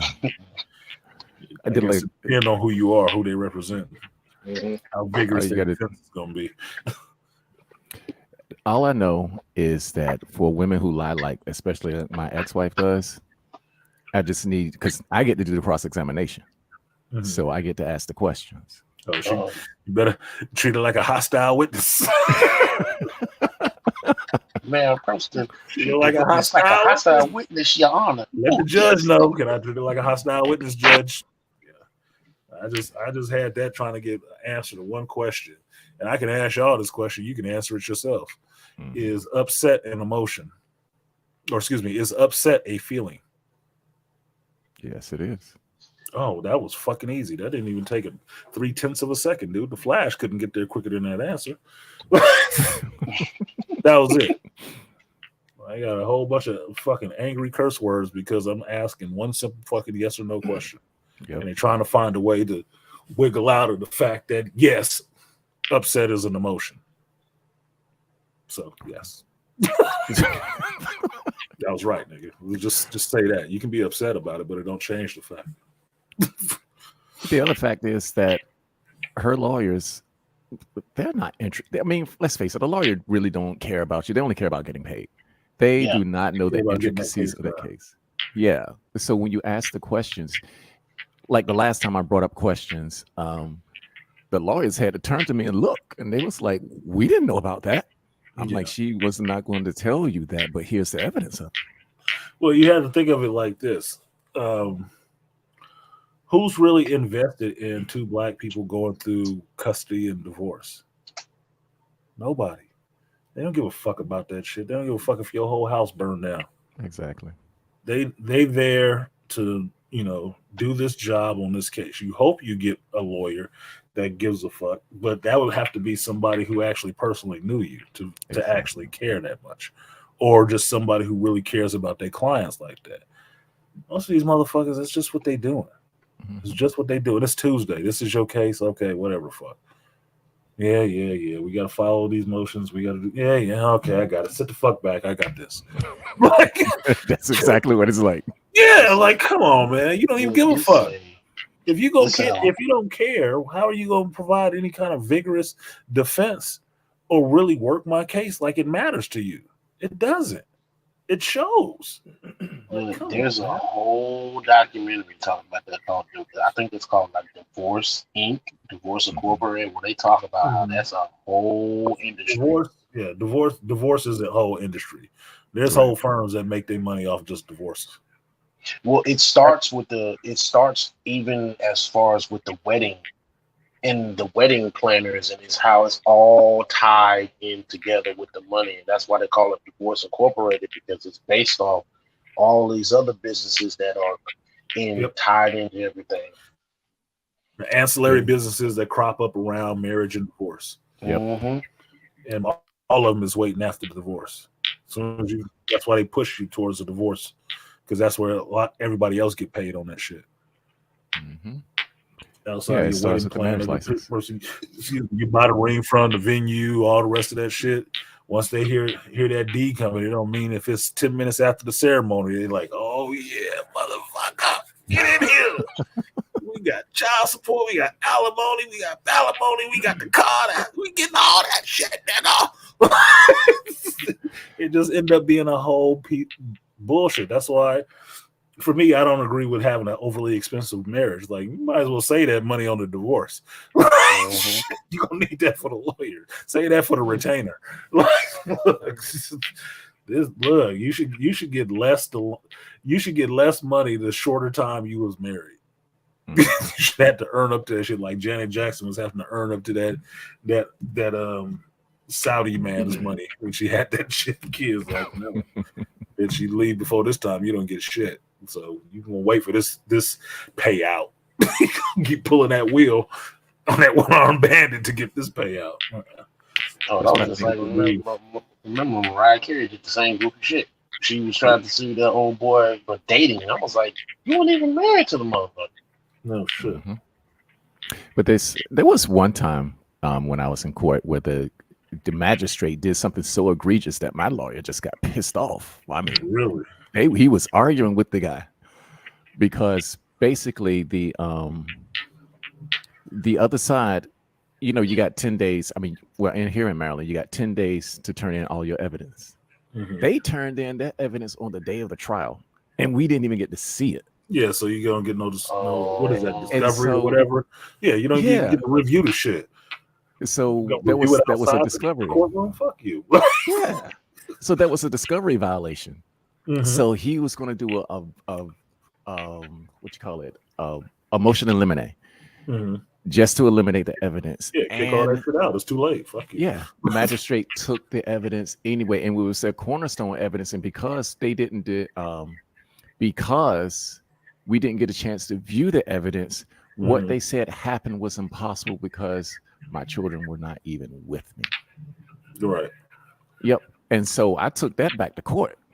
And then I filed a petition of judicial review, and I sent the transcript to the judge who was presiding over the case. Hell broke loose. He stopped all motions on their side. He was just like, oh, hell no. On top of that, in that same hearing, she committed perjury. I'm talking major perjury. And so, like I said, win the case right then and then? God damn. No. Because it has to be decided on. Because as Detroit put in here, I will highlight it again. No, you don't win right away. No, nigga. You don't. They're waiting for me to make a mistake now. Yeah. That's fucking crazy, dude. Because I look at this case and the shit that you're going through as you even just presenting, not knowing, you personally, you present as a very organized brother, really on top of your shit. Really not like me, which will get pissed off with all this goddamn paperwork shit, and I'd be like, fuck it, whatever happens, right? Mm-hmm. No, you actually on your shit, was doing your job, and actually had your stuff kind of bulletproof. But all along the way, you've had people throwing away shit that's actually right there in front of their face and doing like illegal shit.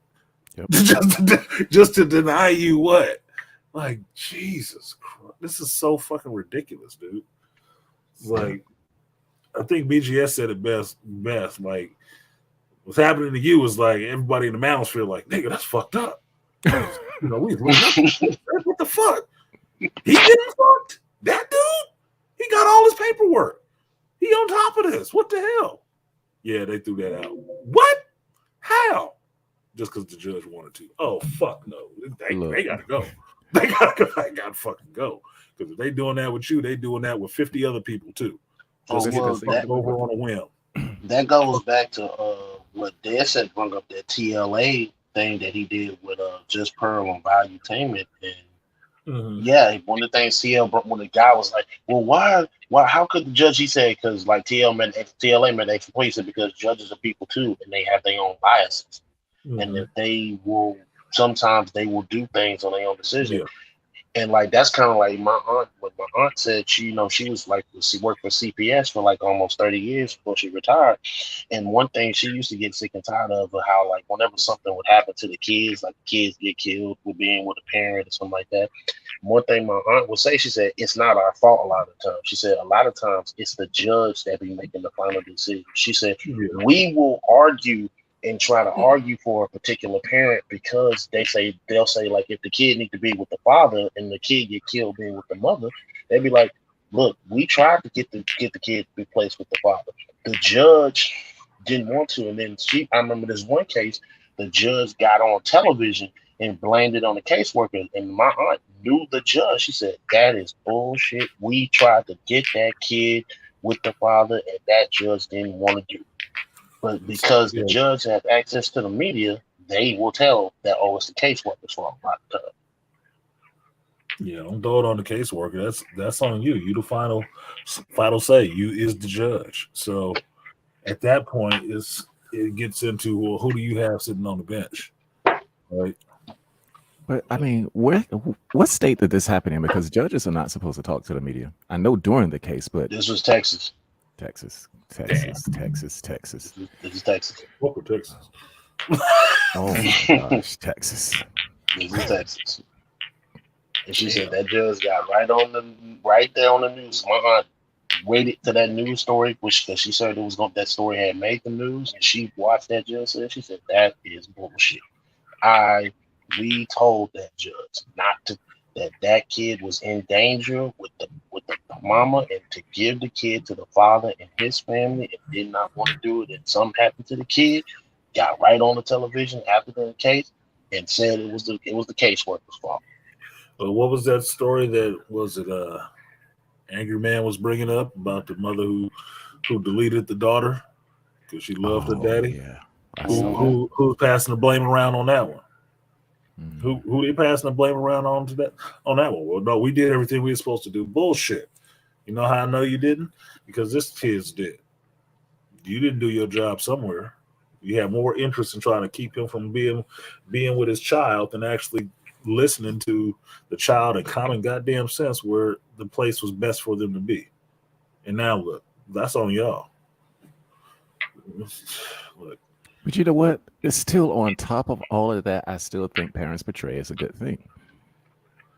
The problem is it's just the people handling it. Mm-hmm. Yeah, I would agree.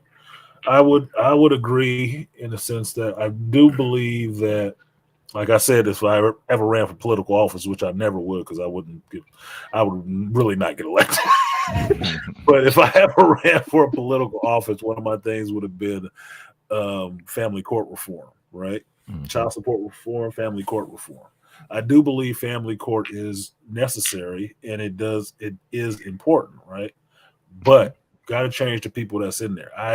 The times that I've had to go down there to deal with family court, with dealing with child support, my son and stuff like that. These people in there are not sympathetic to anybody. Nope. And I'm not saying that you got to have a bunch of weeping willows in there. Oh, really? That's your problem, sir? Yes, we'll just take that off of you. It's like this nigga sitting up here with a Gucci belt and everything on. No, he ain't broke. But people who are actually struggling, really trying to do the right thing, and they just sitting there like, no, well, you just got to do this. The attitude and shit, look, you need to get the fuck out of here.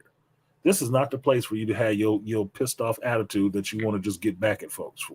And it's usually not even a judge. It's just the people working at the front desk, working in the back with the paperwork, working in the courtroom. This motherfucker. Like, look, man, if you too jaded on your job, you need to leave that shit.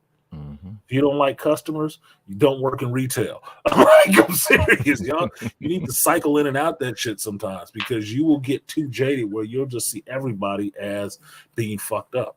And that's not the case. Everybody is not that. You need to maintain that objectivity to be able to listen to every case like it actually matters and not just like it's just Tuesday. You know? Yeah. This is the same shit. These black folks are always in here on the same bullshit, whatever the fuck. To the mama. She on crack and sucking dick in the house with the kids there. What are you talking about? Well, see, Artisan, that's also one of the things that, like, because you all know I'm in college and shit that I'm working with criminal justice. That's something that they're incorporating with the criminal justice degrees is that, like, especially with this cultural awareness class that I took, they are trying to get that. They need to get they want you to have a little bit more compassion and be a little bit more understanding because they also use numbers and statistics that people typically who have degrees and stuff typically have less incidents with the public and all that other stuff, and and it's based on some stuff that Obama did back when he did the 21st century police and task force stuff.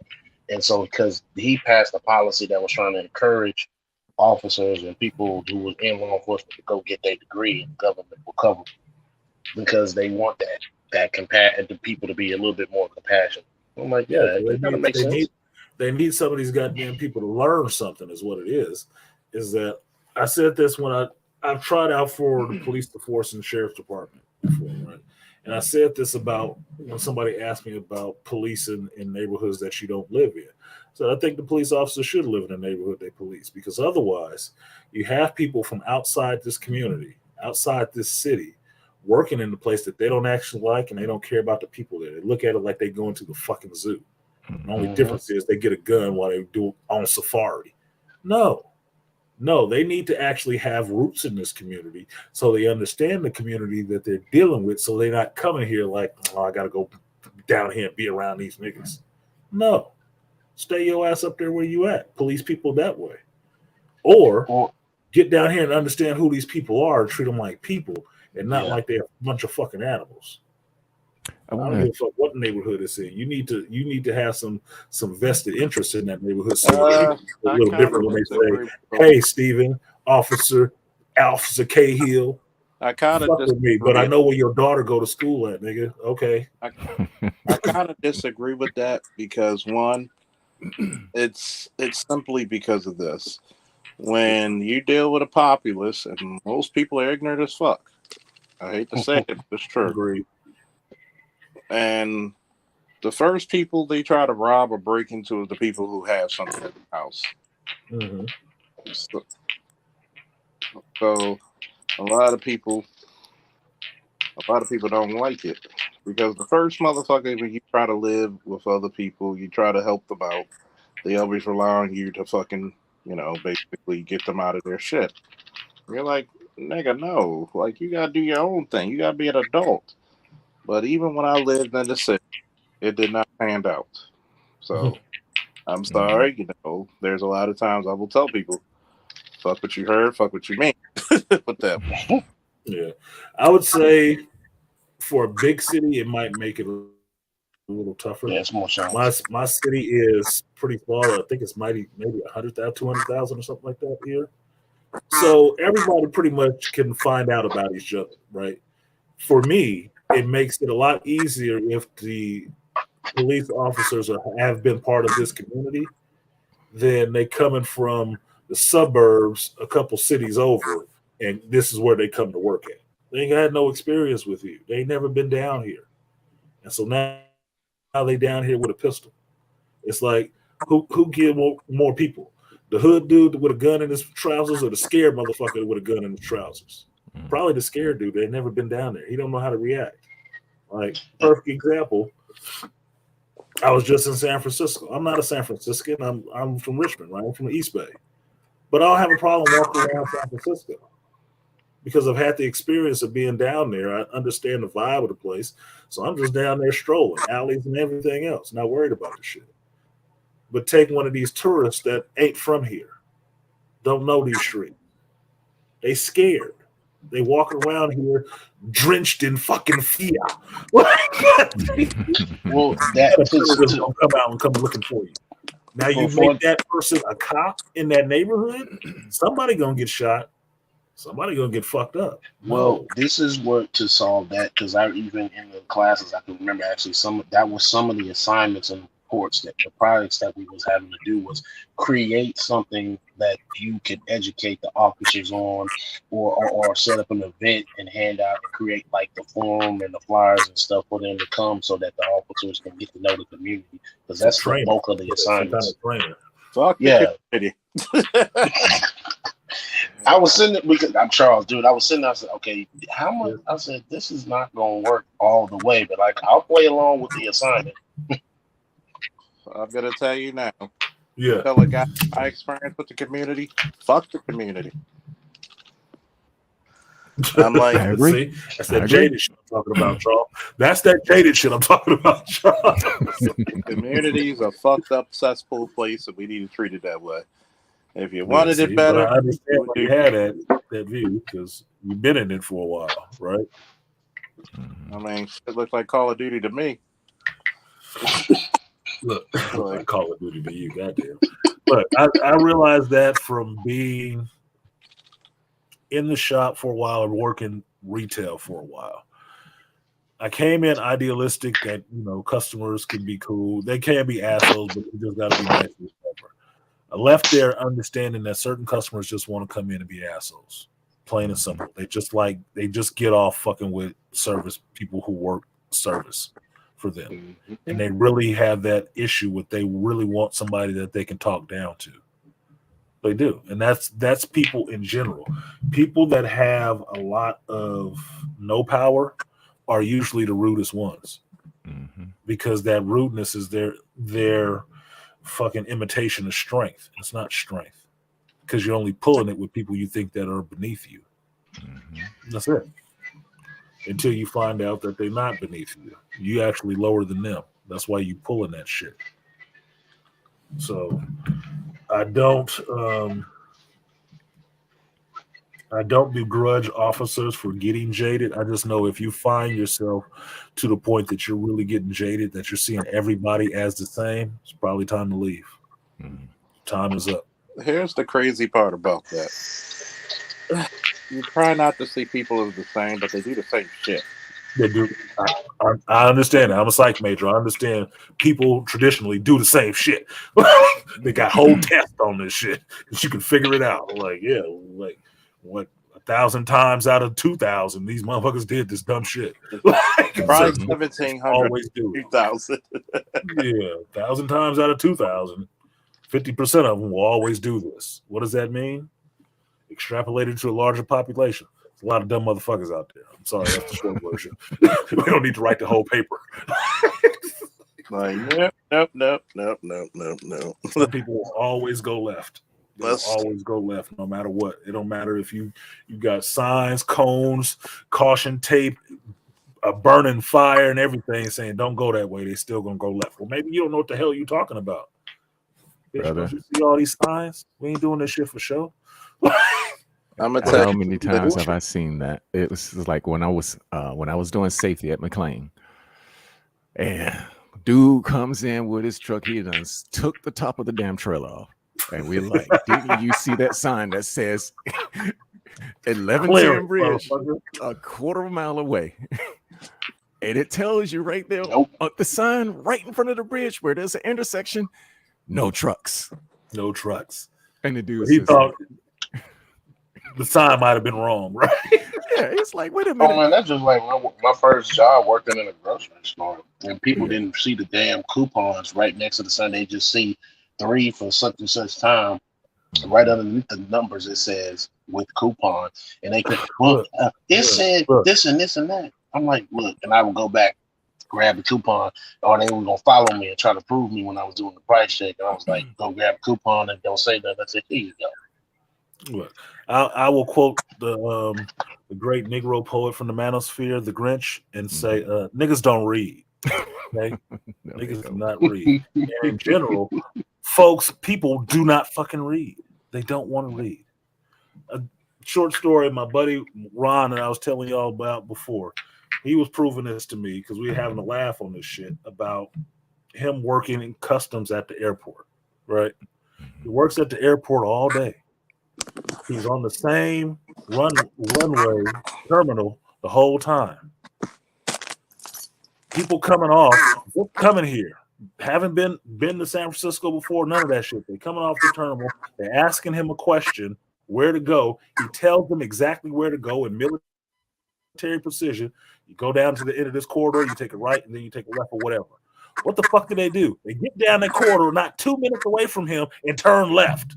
Oh, he didn't know what the hell he was talking about. He's sitting right fucking here all day. You don't think he know where he go, where the shit is in here? But you just showed up and just know he wrong, right? He said, you know what's really bad? But he sees it so many times. He's like, people are just stupid, man. They don't want to listen. They want to prove that you don't know what you're talking about. More than they want to listen to what you're saying. Welcome to Police Work 101. Yeah, Police Work 101. Go down the corridor, take a right turn. You sure? Nigga. That shit would be annoying. That shit would be annoying as fuck to me. I'm sorry. That'd be annoying as fuck to me. It's like, hey, where are you going? The funny thing about that too is that usually when they get down to the end of that corridor, there's a sign reinforcing what the guy just said. Reinforcing that way. That way the baggage claim, nigga. Like 3 goddamn signs with arrows pointing you in that direction. God damn. So you should put up this. Psychology would say put up a sign on the left hand side that says rectal searches this way. I bet you they go the right way. But I bet you they go the right way then. They get down. Unless they baggage claim is to the right. Unless they really like the rectum rattle. Unless they're really looking for that rectal reach. Yeah. But you know what? They follow the screens. Free reach around. What did he say about a big burly chick with the big arms? Free reach around. But you know what? Because you talked about psychology, Artisan. Mm-hmm. And the thing about it is, what a lot of people don't know or realize is that the insurance companies know this. They know this, and they set their pricing on it. It is almost like when I had to get in contact with insurance, every time somebody tore up some equipment, they already knew. They already know what happened. Oh, you just a couple of sentences that adjuster is like, yeah, we got it. It's common. Mm-hmm. Yeah, it's a common thing. Well, that's the thing with psychology. Psychology, most people think is like fucking Jedi mind tricks and shit like that. No, it's just a study of people and what people do over time. Given the situation, given the stimuli, given their experience, and the choices that are available to them, which choice is most likely to happen? Yep. Which choice is the least likely to happen? That's all the fuck it is. All the rest of the shit is just graphs and writing and shit. But other than that, you get to actually do some fun experiments to prove this shit out. That okay, people is actually really fucking stupid. People always do the same type of shit. Given the situation, they'll probably always do the same shit. Yep. And to a certainty, a certain percentage always will.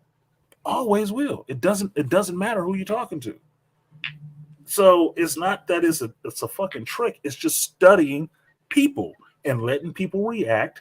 And oh, really? This is what you did. Okay. Take that down there. Next. Oh, you went this way. Okay. Next. That's all it is. And then extrapolate that out to the larger society. Because once you get a big enough sample, it's like, look, all these motherfuckers gonna fail. So let's just write up this peer-reviewed scholarly article about what we found, and here's the data, and this is what it is. But they dispute it, but then you got to do your own testing, don't you? Yes. Get to it. But the disturbing part about it is this: we apply that same practice to the court systems, and that's how we get these patterns of injustice. That's how you get patterns of injustice. Because all of it, that's why psychology in some ways always really interests me. I'm big on pattern recognition, right? It's always patterns. It's always cycles and it's always pattern. And all cycle is a pattern. It always happens this way. And because you're psycho. But we all crazy. All human beings are crazy. The potential is there. Yeah, the potential is there. It's always there. It's just some people is really close on the surface where you can see it. Some people is down low.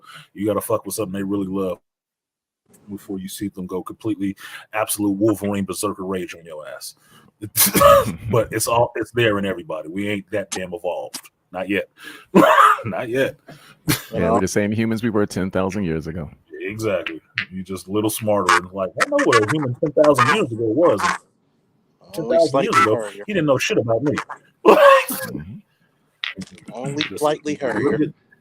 Yeah, a little bit, slightly less hairy, depending on the person, and a little bit more intelligent, relatively speaking. Like, shit. Well, if you could build a pyramid, you're smarter than 99.9% of people here. Look, if you can see words backwards, you're smarter than a lot of people. That's weird as fuck, but it is. It's true. But that's the thing. That's that whole the pattern that, especially in court, this is where they get people fucked up, because that just gets into other patterns. That's all it is. That pattern of, oh, this is just another dude in here about this court case with his kids. That fucks with real people's lives, and to me, they should take it a little bit more serious than that. And I'm saying that just because that's how I feel I would be. I would take it more serious than that. But the difference is I've been on the other side of that, where I had to be in the courtroom, right, with my kid, with my child, trying to deal with this shit. That's why I would take it more serious. But I guess some of these judges and stuff like that don't.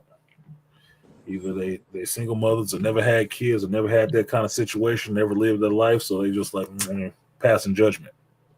You know? Well, what happened in a lot of those cases, you're suffering from the welfare reform of '96, because a lot of those chicks were given positions to be clerks, in the courthouse, go to school for social work. So they brought a lot of their bias, a lot of their bullshit stories to these judges, because everybody will hear, oh, the Sharkeisha, your record tech. the poor struggling single mama, even though she's really a hellion. She ain't poor and she ain't struggling, really. But do you know what can help that problem out? Interagency communication. Because that's what's absolutely missing. I don't think they want that shit. They like having their own little fiefdoms. They like having their own little fiefdoms, because it gives them a certain level of control and comfort in their shit. I mean, here's the deal, though. I mean, because that happened that's happening to me. Like when they froze my account, they did not know, because the thing about it is this: once the agency starts collecting child support, they become the holder in due course. And anybody who knows about the holder in due course is that you must clear all controversies before you can start collecting. So your case has to be settled, closed, signed off by the judge. My case was never closed. Okay, it was never closed because I went straight out of that into the appeal. Yeah, so it was never closed, especially if you're going through the appeals process. So, exactly. So when basically they unfroze my account, because I pointed out to them that, number one, the case was never closed, and number two, there's a hearing about this very issue on the 21st of February, proving that the controversy is not over. See, thank God you ain't in California, because I can't remember whose stream it was. I think it was Angry Man debating fucking Destiny about this shit, and about no child support company can take money from you without you having a court hearing. I'm like, Nick, you out of your fucking mind. I'm in California. They was gonna get that shit before I even showed up in court for anything. They had already had my check and stubs. Like, we got to garnish this shit. We take it. You know how many niggas what? You ain't even proved that it's my child. What the fuck? You know how many niggas California don't give a fuck. You know all they need is a name and a social. You know how many niggas walked into a goddamn courtroom and they heard the music Annie Up? Yeah, exactly. Didn't realize they walked into an MOP concert. Take rings off. Take chains off. Sitting up there in the judge box, like, they cough up their goddamn dollars. Does hold? You know how it starts out with Funk Flex scratching. When it comes on, that's right. The judge is the DJ. Your ass is about to break it off. Oh man! I only got one response to that. Emotion of quo warranto. Yeah. And then you got the whole everybody in the goddamn pews, Annie up. Yeah. It's a perfect time. I'm gonna tell you. Come on with them goddamn. You got I'm the gonna tell bail you. of you got the bail of doing the other parts and shit like shit. All right, man. BMT didn't agree with Angry Man. So what? So what? Yeah. You keep throwing other people's names in here like I give a fuck about what somebody else said. Look, all men don't have to agree. That's the beautiful And thing about being a man. I don't see a problem with people not agreeing.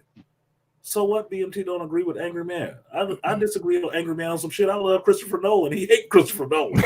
I just laugh about the shit. Charles up here, him and Charles will get into about Batman and Superman. It don't fucking matter, dude. One of the most epic debates you'll ever hear on epic is the Batman. The only thing more epic than Angry Man and Charles debates on Superman and Batman is Charles and Artie Idmore arguing about fucking Madden or something. That shit makes my heart feel good. Well, there is no argument when you already a winner.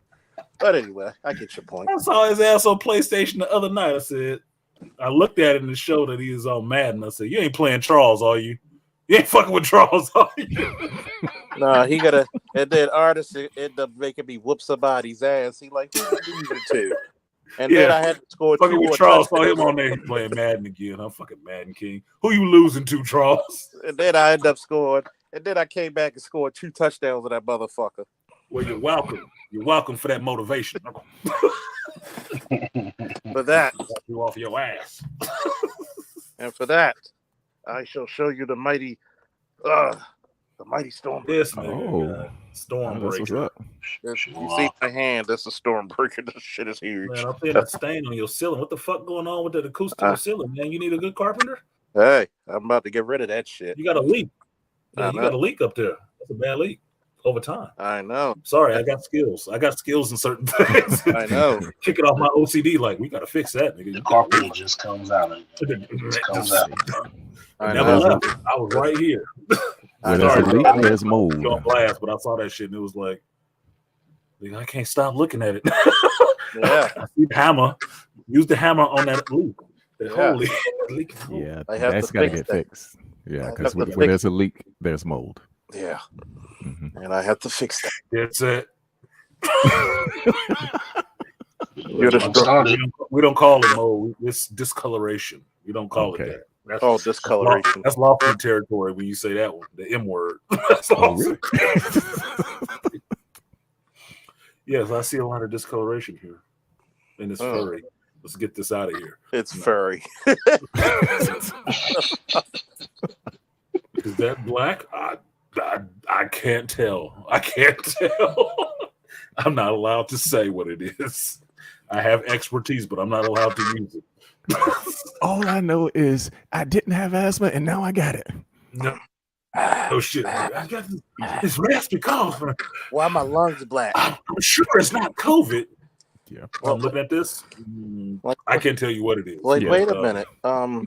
Doesn't that remind me of my Green Lantern salute? As light as Moore's day, as black as Wesley Snipes, no evil shall escape my sight. What? No, my mind thinks the way. Look. I mean, shit. That's a good one. I mean, shit. That's what I thought. I'm serious, Charles. You got to tell me when BlurCon come up again, so I can actually make a reservation to come out there and fuck with you. Oh yeah. I think that shit'll be entertaining for me. And I'll break Dead Set Anime out too. You know, that shit up close and personal. It'll just be entertaining. I'll tell Dead Set Anime to be out there too because it says it in the name. That's it.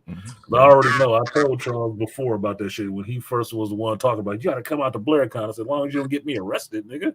I don't need to get arrested. It's about the BlurCon in DC, right? Look, I'm knowing you up to some bullshit. You will not get arrested, I think. Yeah, okay. We'll see. Because But Charles, you go to the one in DC, right? Yep, that's the one in DC on Arlington, Virginia. Yeah, right. See, I haven't been to DC. That's like a threefer already.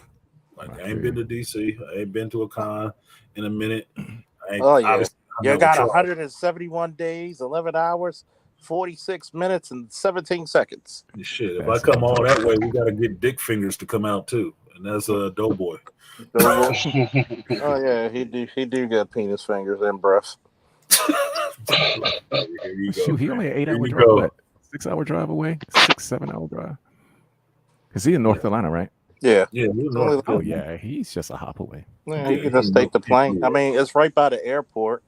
Where Yeah, I've been to North Carolina. I'm like, that was nothing in DC, as far as I know, from where I was. So it's like, oh, well, I'm on the East Coast. Everything close. It ain't like I spent 7 hours on the road in California. And you still ain't out California. You just went south. Oh my gosh, I hated the So you I-5 gotta in spend California. a whole 2 days to get out of here, depending on Yeah. what direction you go. Yeah, I drove from LA all the way up into Oregon. Okay, Hell yeah. just to Spend the let whole you day. know, the date I just looked it Yeah. up. The dates are July 7th, which is my brother's birthday. He'll be what 38. To July 9th. I go Thursday, so I can do the meet and drink. Jesus Christ. I will be there this year. I So you got my would number. think a guy with the last name of Dead Set with the name Dead Set Anime should be there. Man. I need a trip this year. I need a trip to go on this year. Because I've been I putting think- off my I think COVID and everything else fucked up my New Orleans trip for many a days. Many Yeah. a days my New Orleans trip has been fucked up. Or many a years, I should say. It's been fucked up. Do you like old school hip hop? Do you like liquor and cigars? Well, Yeah. wait, I got a deal for you. Got a deal for you. I should get a panel and shit and be like, yeah, all the 70s and 80s babies. Yeah. And how all you I'm out of that. Huh? I'm out of that. God damn you young I'm motherfucker. out of that. What up, JT? JT creeping up in here. I missed the 90s by like 2 years. I mean, the 80s by 2 years. You ain't missing nothing. Yeah. You ain't missing You ain't nothing. missing nothing. At least for my remembrance of the 80s, you ain't missing nothing but parachute pants and Pumas and fat laces. The only thing that was cool in hip And hop. a couple of episodes of Small Wonder and Punky Brewster. And Cheers. You missed Cheers. So But Cheers. No, I watched Cheers. Well, because I was born in 91, so most of the shit that I grew up on was 80s stuff. damn, he was born in 91. Nigga, I was getting ready to graduate from high school. Tell me about it, man. Thanks for making me feel dated, nigga. I mean, what? I joined the military in '93. I mean, shit. Don't say you're dated, just carbon dated. Look, I was at that comedy show Saturday. Fucking comic made this joke about older chicks messing with younger dudes, right? And that it's tougher being an older guy, right? Because you got stuff that go wrong. You start losing your hair, your dick don't work, or stuff like that. And he's like you, brother, because we sitting on the front row, right? He's like you, brother. How old are you? Like 49. He's like, oh shit, you all right? I'm like, yeah. Worried about my dick. No, I'm good. Don't worry about it. I'm okay. Front row. That's how it was when we missed my boy's birthday with Guy Tori. He's like, look, he said the best thing about being 50 plus now is that, you could fuck with twice the excitement and only half the time. Yeah, I'm right, bro. He ain't lying. Like, girl, was that good for you? Bernie Mac joke. I used the Bernie Mac joke. I got 2 minutes. That's all you getting. That's all I goddamn got. When I come back. What's the old saying? I'm experienced enough to do what I'm doing, but still young enough to do it. Oh man, that was that conversion. I think the best thing about turning 50 was the absolute certainty that you just no longer give a damn. Mm-hmm. Yeah, that's the whole point. That's why, at least why I say why getting old is earned, right? It's not a problem to get older because I'm a carpenter. I look at old different. Old is aged, right? It's rusted, it's falling apart, and all the rest of that. Now you ain't necessarily that. You older, but you're not old yet because you got a long way to go, especially at 50. Still got a long way to go. Most motherfuckers don't actually really start doing shit in their life and completing anything till they get around 50, right? All these late birds that didn't grow up in the tech era where some 18-year-old with with pimples and a dick in his hand could turn into a millionaire overnight, right? So it's fine. It's good. You've earned it to get to that far. You've had enough experiences in life to actually set you up to actually do some great things. You just have to. You know what I just noticed? At 40, I just realized I ain't do much. Shit. Shut up, Charles. I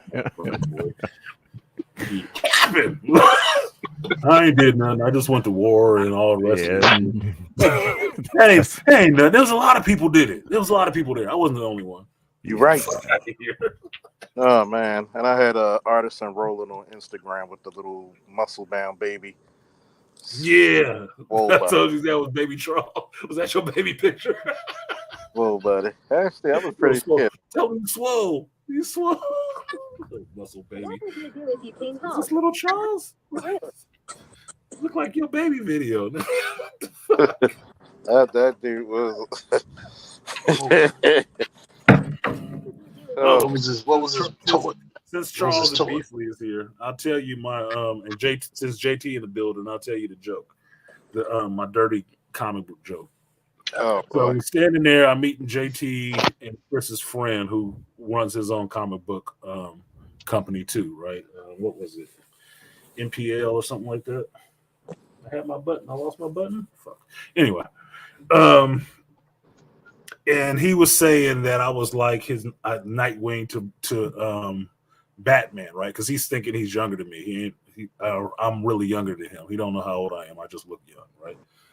And he said, "Yeah, you can be my Nightwing to Batman." I said, "I got a really dirty joke for that, but I can't tell it right now in front of these women and children." Because I thought about it, I said, "No, I'll take Nightwing, right? NPC, yeah, NPC Comics." Right. So I told Chris and Joe the joke after the con was finishing up. I told him the joke. I said, "Now I can tell you my dirty joke that I had." I said, he called me Nightwing, and I said, "Good. Yeah, I can take Nightwing. The biggest swinging dick in Bloodhaven. Yeah, I'll take that." Wow. Oh, shit. You know, I like the one conversation between, Starfire and Dick Grayson. He was asking Robin, "What is your real name?" My real name is Richard Grayson, but you could call me Dick.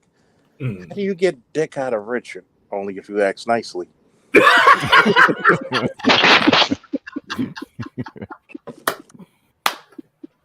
Only if you ask nicely. What was that comic I saw recently that I think Dick Grayson got like Great by Harley Quinn or something? Yeah.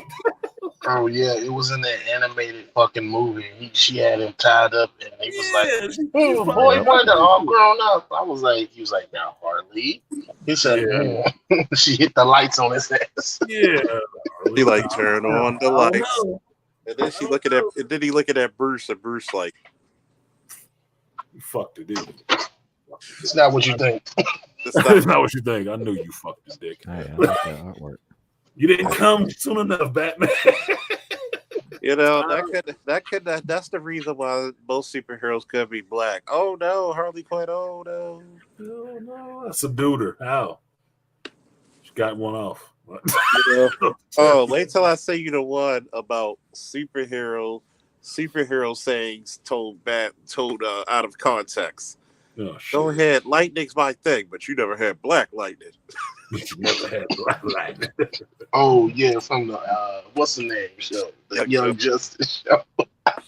Somebody did a whole black exploitation thing about that whole shit. Black lightning, and they just had the lightning coming out black, and she's like moaning and shit. Christ. Yeah, but I wish you. I don't want. It sounds goofy to me to say I wish you luck with that shit, then said, but I'm actually sending good vibes your way for all of that shit, because I've told you this since the beginning. All that shit you're going through is bullshit to me. It's really bullshit, and I'm really impressed with the way you handle some of it. I know you have your weak days and your angry days, but I'm really impressed by the way you handle it, and that is an inspiration for other brothers to take care of their business correctly in the courtroom. It is, because I don't think even myself I would be doing as good of a job with that shit. I wouldn't. I don't think it would be if I was in that situation. So I really am inspired by you getting on top of your shit and actually delivering your arguments and getting some positive action in the courtroom the way you need it to go, and the way that's probably right for the kids legitimately. Because I've been in the courtroom with a lying ass bitch. Mm-hmm. That shit is not fun when people listen to that shit and it's like, it's a fucking lie all day. Like, yeah, because you want to jump across the table and choke laughing in my face. Yeah. Like, bitch, I can fucking kick you down these stairs. Oh my God. Get the fuck out of here. But I'm Obviously, I gotta go to work. I'm gonna tell you what the plan is, though. When all of this ish is over, I plan to release all of it. Yeah. The whole thing, the transcripts, the whole 9 yards, just so somebody can look at it and see exactly what I did. Number one, it exposes that lying asshole. Mm-hmm. Yep. And the second thing is like you can see what the judges did, why they did it, and how wrong it was. Yeah. And then you can see that it was all in the transcript. So that's and the whole point. Every so point people where actual justice was denied to go in favor of somebody else's bias, where things were ignored, where legally you're not supposed to ignore these things, admitted where you're legally not supposed to admit them. That's all, to me, travesties of fucking justice. Like, this ain't the rules, man. If you want me to play in this game, you're gonna have to abide by the rules just like I do. Or we ain't got no goddamn game. I think that's the hardest part about it, is that you wonder why brothers are checking out. Like I said, why the fuck be bothered? Why? Why get yourself in the situation in the first place? When you hear stories like Dead Set and other men, and his poise is like amazing. I don't think the Pope has that level of patience. Yeah, exactly. I'd be scared to investigate you. And it's like I was saying, it's sad because you go into the courthouse, the only people who benefit from going to court are the criminals and the fucking wild bitches. Yeah. And it's sad because for years you just look at it and be like, yo, you say this guy is plaguing the neighborhood. I took him out the neighborhood and you're trying to make plea bargains with him. And then you're gonna say we're not doing our jobs. No. Show what the fucking state's attorney did. I mean, look at fucking the Mosleys now. Oh, we're going through a financial hardship, but your fucking net worth tripled. Yeah. Wait a minute. Okay. She's the what's her title again? Baltimore City State's Attorney. State's Attorney, and her husband is on the city council. President of the city council. President of the city council. And they are facing anybody? Conflict of interest like a motherfucker. Exactly. That's too much power. What household? No shit. And then you lie about saying you're going through a financial hardship, but your net worth is like $5 million. Yeah, I need that kind of financial hardship. I really do. Oh, yeah, God damn. So what's downsizing? Going down to $2 million? And he sold some houses because I know they took the house from her in Florida. And I'm like, how do you get away with this travesty? I said, you want to know why the fucking nobody got prosecuted in the city of Baltimore? She was more interested in getting rid of cops than criminals. And you wonder why the cops said, hey, we ain't arrested nobody. Fuck y'all. Yeah, fuck it. Well, if you're getting fired for doing my job, well, fuck it then. How about I don't agree with some of that. I have my issues with police and fixing some of that stuff in the department, and that's just from me being on the outside of it. But I don't think, I agree with Engelman. I don't think you want to live in a world without no cops. I know that for a fact. You want to be able to call somebody. There's going to be a whole lot of single women out there nervous and looking like Barney Fife. You having the goddamn shakes. Yeah. I'll be like, man, I tell you what, going on. if you became a cop, you'd be the one. Like, trust me. I think one of the most ignorant things I did from midnight roll call, I came in there and blasted my truck saying "fuck the police." That's actually funny. Damn. And let it play. Look, anybody that didn't laugh at that shit, you know, you didn't probably want to be dealing with. You probably didn't want to. You don't want to be dealing with. And it was so funny because my coworkers looked at. When I came in, I let it play for 3 minutes, sitting in the car. Then I walked in the roll call, and they said, you know, tell them how you feel. Look, you could have told them and said, hey, look, at least it wasn't body count. Yeah. Oh, yeah. I said, keep fucking around, it's going to be cop killers. Fuck yeah. No shit. I'm going to call Ice-T up. Keep fucking with me. Oh, my gosh. Charles is like, you going to get this work. You gonna get this work. This work. Oh, my God. Like, trust me, when you work for these motherfuckers, I remember somebody told me, man, fuck the police. Man, fuck you. You can't say that because wait till you become one. Then you can say it. And you have to work Christmas Day? Fuck you. No, you don't. I never liked that what you can't say stuff. And that must just be my generation, because we was the generation that came in with that parental advisory bullshit. It's like, I never liked that. People can say whatever the hell they want to. You just don't have to like it. That's why I always quote that Ice-T book. There is freedom of speech. Just watch what you say. You know what the old saying is to a lot of people back in the day. You know what's good for, milk is good for your teeth. You know what else is good for your teeth? Minding your goddamn business. Minding your goddamn business. Shutting the fuck up. But you know what? One of my guilty pleasures is, it's like when I see somebody and they start shooting at the police and the police fuck them up. That is one of my. Every time I see it, man, that dude emptied the clip of that motherfucker. Like, the cops and shit. It's goddamn, dude. The video of the cop cooling up to the scene, to the active shooting scene. He had the Starbucks cup in his hand. He just cool up. How about the car? Pull out the AR, one shot, pow, take the dude down, put the gun back in the car. With his coffee, huh? Oh yeah.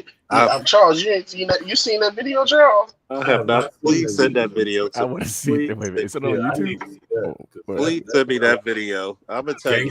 Shit. That's like Charles, if somebody came back on his last deployment, like, I ain't got time for this shit. Nigga, you can make my coffee cold. And he got back in the car, got the coffee while they went over there and got it.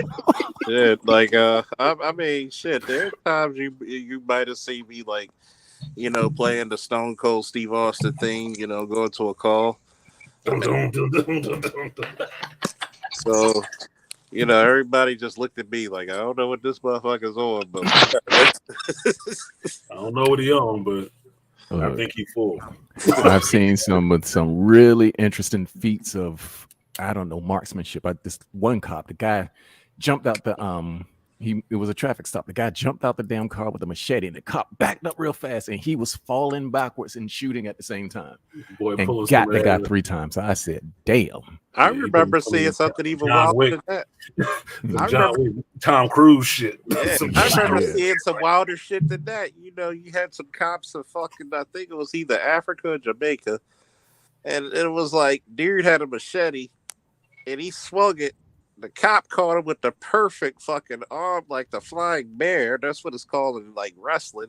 Fucking shoulder throw right into an arm lock, disarmed him, and I'm like, you the baddest motherfucker ever. Like, pass that motherfucker a bit. What is he drinking? I got it. You'll drink something. Whatever he drinking, and get him 2 on me. That's some impressive shit. Even though there's times, like, I remember one of my sergeants before he became my sergeant. He was like, you got a legend about you. I was like, do I get my own bar? Yeah, you get my own bar. Like, is it The Witcher, or is it like, fuck this nigga? Like, get my own bar. Like, I want my theme song to be. Like, like, he's like, man, they said you're like, he said, like, yeah, people been hearing about you in other districts. I said, really? Is it good? Because I know it all can't be good. Yeah. What did they hear exactly? I want to know. Like, It was like they said you put foot in the ass. I said, well, I mean, it's comfortable. Smelly too, but hey. Yeah, it's comfortable. It's like coming home and you take off your work boots and you slip into those comfortable slippers. sometimes they needed it. You know, Well, And go home at night. We're putting a nice foot in somebody's ass. yeah, like Like he gives me so much practice at doing it. like people always said, like people always try to guilt trip you being a cop. Like, how do you feel about police brutality? Let's define police brutality. I said, if a guy swings at you and he misses or connects, and you hit him, and you hit him again, yeah, and you hit him again and again and again, and he's still fighting, that's not brutality. Now, if he surrenders and you hit him after he surrenders, now that's police brutality. There's levels to the shit. that's brutality. Now, Well, yeah, I'm thinking of it like this: if you hit him if you hit the dude first, it's brutality, right? Yep. mhm. well, Because you're actually provoking the situation. well, But legally, he swung on you.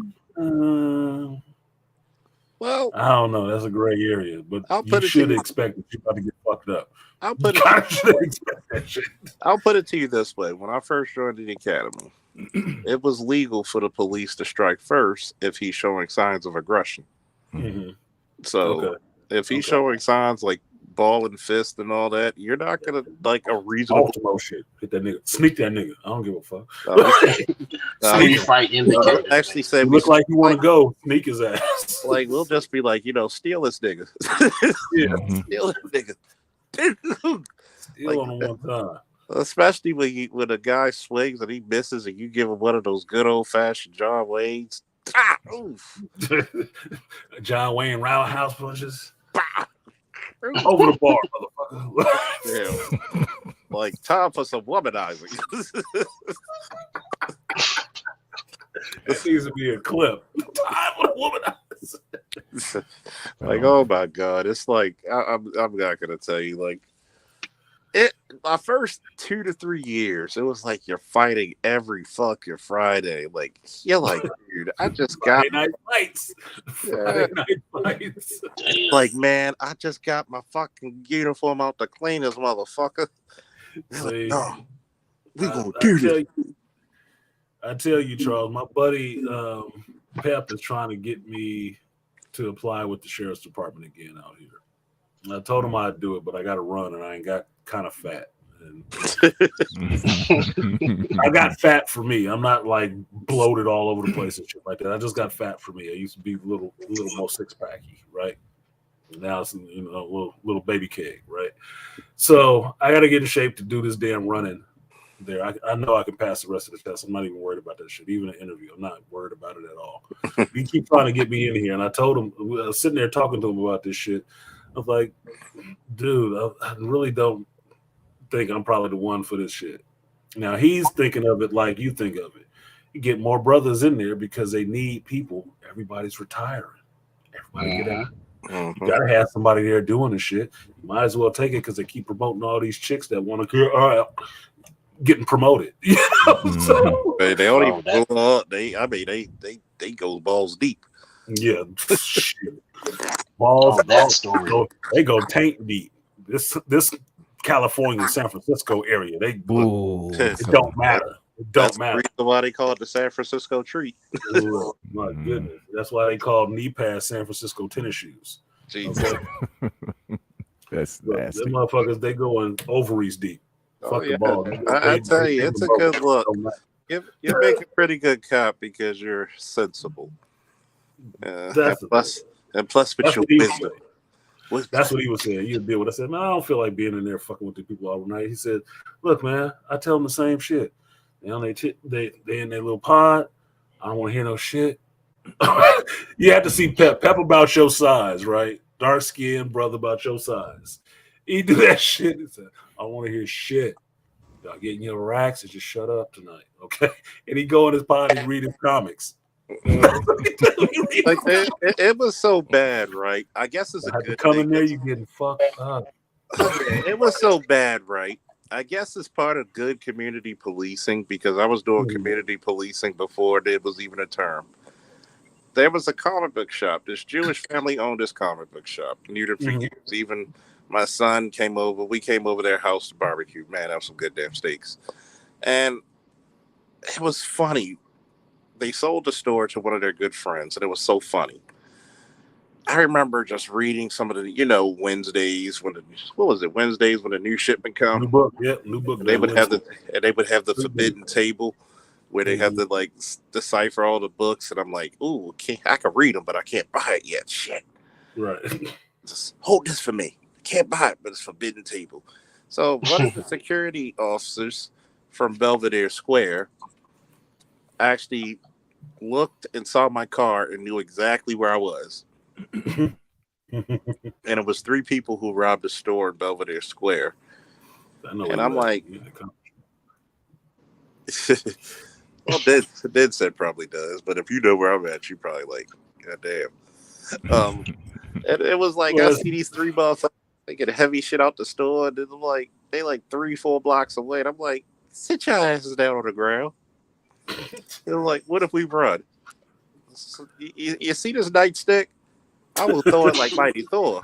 I'll introduce you to my best friend, Coco Bolo. Yeah, From Africa. Coco Bola's not young. He's like the 50-year-old, 60-year-old angry black cop. Fresh off. He said, damn. He's like divorced, and he can't retire because he doesn't want that bitch to get the money. He's gonna get his retirement. Still there on the beat. He said, I died as fucking patrol car before I get that bitch money. That's how big Coco Bola is. Oh yeah, you don't want him fucking with you. He got a grudge. He got a grudge. Just like man. When he hits you so hard you think he said a racial slur. Well, that's the funny part is like, especially being in the shop, you don't realize till you find out what people do. A lot of cops, sheriffs, buddy who was customs, a lot of them dudes read comic books. And it makes sense if you think about it. It's like you have to be kind of a comic book reader if you really get into serving people and being cop and military and stuff like that. You kind of are a geek already. Because I'm working with now, I'm constantly running into geeks. Yeah. Constantly running into big ass fucking geeks. You'll be surprised, man. Like I like some of their stashes. Like, God damn, I could pimp stuff off on these motherfuckers. I seen them earlier. Like, damn, that's a good shield. That's an awesome Captain America shield he got up there on the wall. Yeah. I even met a dude. This dude is so awesome at his work, right? Awesome at his work. Military, awesome at his work. Motherfucker got a 3D printer in his house, a small one. He printed his whole Halo armor. I'm like, that should look awesome. It's like, you should do this like professionally. He said, yeah, I thought about it. Maybe after I retire. Man, fuck that. Start now. Yeah. Like, look, he made a whole 3D printed lightsaber, made the blade light up and everything. I'm like, look, my co-worker, he's a young dude. He definitely into Star Wars. If I tell him that you down here doing this in your garage, he gonna show up on your step with some money. Because he ain't got no kids and ain't got nothing but time and money on his hands. It's like, right down the street. Tell him about you down here. He coming down here. He gonna be knocking on your door with $50. Like, come on. I got money. How much? Yeah, how much? Can I get that? But the dude's work is awesome. Oh yeah, it's awesome. He would make so much money if he came to BlurCon. If he came to places like BlurCon, or I know you got the San Diego Comic-Con, New York, Baltimore, and I mean, he would just make dough upon dough on that shit. Well, that's what I told him. He was telling me about his friend who got him into it, right? Doing the cosplay costume. He doesn't even really consider it cosplay. It was just something that he really liked, so he wanted to do it. Helmet and everything, and it's all pieces that he actually fabbed together, right? I'm like, the guy that got him into it has actually retired from the military and does this professionally. He got hired by somebody sponsoring his ass just to do this and go to cons and stuff like that. I said, that could be you. I got a couple more years. I told him, I said, I'll tell you what my finance teacher in college told me. He thought that everybody should have their own small business. Even if you got a regular 9-to-5 job, you should have your own small business on the side. because by the time you build that business up, you're already making money at the job that you have, so you don't have to use that money in that business like that, except for putting back into the business. But once it gets to a point where it can take over for your regular job, that's when you quit your other job, and it's already built up because you already spent the time to develop it. It's not like I retired and now I'm going to start this new business and now I got to struggle for the next 5 years and go back to work at Walmart greeting people like I give a fuck. No. Start now. Why you got another regular job covering your bills and shit? That makes the most financial sense. Oh yeah, I'm thinking about cosplaying at BlairCon. I'm just trying to. Come on, I'm not tall enough. I'm only 5'10", but I'm trying to I might go as bald Superman with a cigar. Nah. How tall is Michael Coulter? 6'3", 6'4". Yeah, he's a tall dude. Yeah. Go as Val Zod so you can make some dumbass geek happy. Oh my God! Please don't bring that shit up. I'm gonna keep bringing that shit up. I'm gonna go as my new favorite. Look, hold up. I saw Joe Herb today. We was talking about it face to face about that shit. He said, "I can't believe that shit. What the fuck is wrong with him? Obviously, Icon over Val Zod." I said, "Yeah, I know. This motherfucker."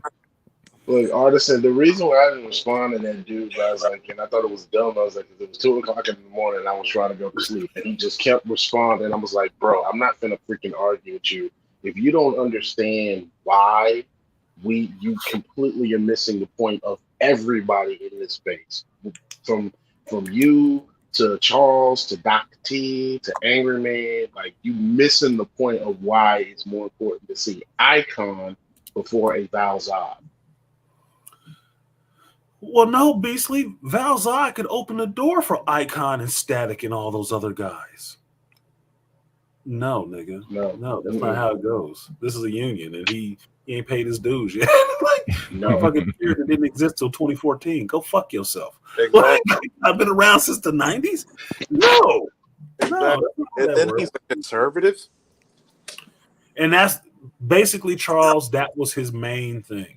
Because he said two things that was really suspect to me on this. And Dad said, if you don't know, I did a short in this, and I said, fuck your black Superman, because I didn't care about a Val Zod Superman movie being made by Michael B. Jordan. I said it should be an Icon movie. Guy jumped in my comment section. I'm not hating on him for doing it. He has his opinion. I have mine. I actually appreciate him coming in there and sharing that stuff with me, so I know people like him is out there. And I really think that, Val Zod is better than Icon. Like, okay. Wrong, but okay. But he came in there and he took issue with me that I was putting forth Icon and why, and really wanting to know why I didn't like Val Zod. And I told him that Val Zod was basically a token character. Exactly. I'm not really into it. It's an all right character, but he is a token character. He's just black Superman, and I don't want that. Mm-hmm. I only want Icon because DC owns Icon, and they got his ass sitting in the back burner in a closet somewhere, I guess hanging by his cape. But they don't want to bring him out. But they made Val Zod. They made Calvin Ellis. It's like, why do you keep giving me these black Superman knockoffs when you got Icon right here? Why don't you put that out? Why'd you buy it then if you don't want to use it? Because they like suppressing that character and suppressing those. Got Uncle Ron coming up here. They're like suppressing those milestone characters and only pulling off of those characters to give their abilities and stuff to establish DC characters. That's the part I don't like. They just nibbling off them like fucking vultures is what they doing. I want to see an Icon movie. I don't give a fuck about a Val Zod movie. And a character that's only existed for like six or 7 years cannot be your entrance way to a character that existed for damn near 20. Mm-hmm. Do you know what's so special about Icon? Icon was the dignified black character. Mm-hmm. He was more in tune to see. People think that Luke Cage is the black guy. Most black men are very conservative thinking and leaning. Well, that was the point I used, Charles. I told him one of the things that the dude said to me that was really suspect and let me know where he was going with this shit is that that character the character's politics is kind of sticky, and the character wouldn't even like you if he was there. And to me, that's stupid as fuck, because I'm thinking it's a fictional character. I don't give a fuck about his feelings towards me. Why would I care? He's fictional. It's not even real. He wouldn't like me? That's not a concern of mine. That sounds really childish.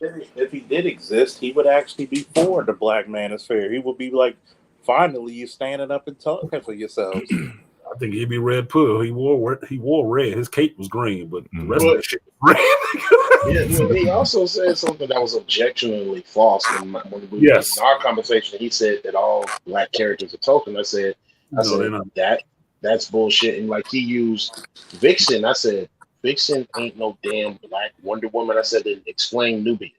Because like I said, I didn't want to go back and forth with this dude in the comments. I said, explain What's the character now that they I said Vixen. Black Wonder Woman.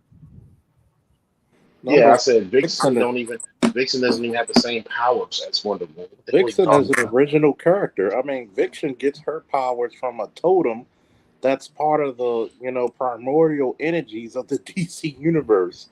So, if anything, she's like somebody who reads comics.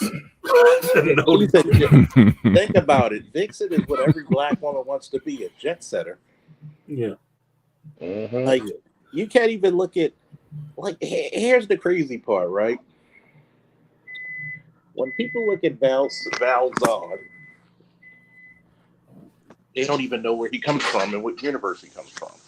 Earth dude. Yeah, and I do, but the dude didn't know that shit. It's like, he got a white girlfriend too. I was like, I'm not objectionable to that shit, but that's what it is.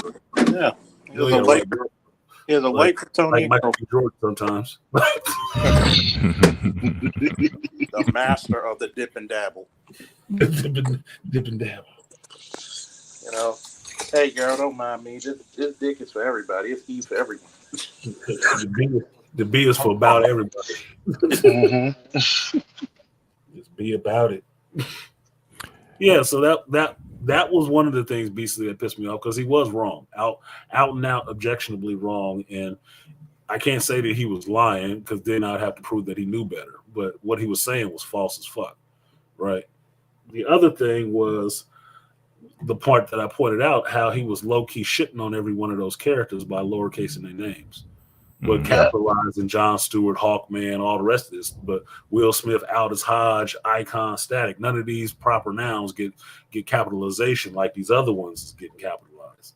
He capitalized Val Zod, but he lowercase Icon.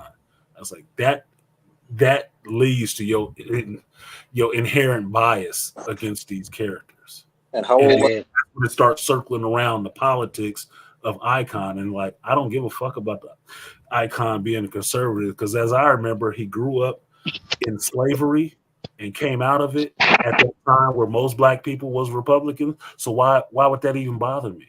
As a matter of fact, being a Republican, there's more than one party, right? So what difference does it make? That's and part of the fun of Icon. And there's some sections with Rocket, who's a liberal. Like, yeah, I don't agree with this. Well, yeah, but you wouldn't, would you? Like, you're doing wrong, girl. You can't tell me about that. Who do you think you are? Here's the problem with the Suicide Squad thing. I said, because like I said, I did not want to get into detail. I said, you do know the Suicide Squad has an originally black character that led the team, Bronze Tiger. Yep. Mm-hmm. So it's like you didn't have to use Deadshot and make him black. I said they could have just used Bronze Tiger. You could have made Michael John White Bronze Tiger. Well, he was in the Arrowverse. Yeah. Which I thought was awesome. Like, oh shit, this is a good show. They got Michael B. Spawn and Bronze Tiger. I buy that. I totally buy that. I mean, you got to think about it. You got guys who can play the roles. I mean, think about it. You play Icon, which is a role that I don't think that a lot of people are ready for. Because think about it. It'll be, I tell people, excuse me. Mm-hmm. Shit. It's not COVID. It's not black. it's not discoloration. No, it's not discoloration.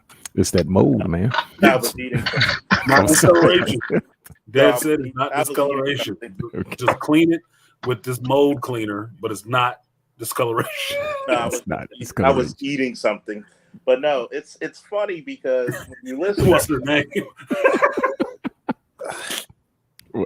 beef Sturganoff,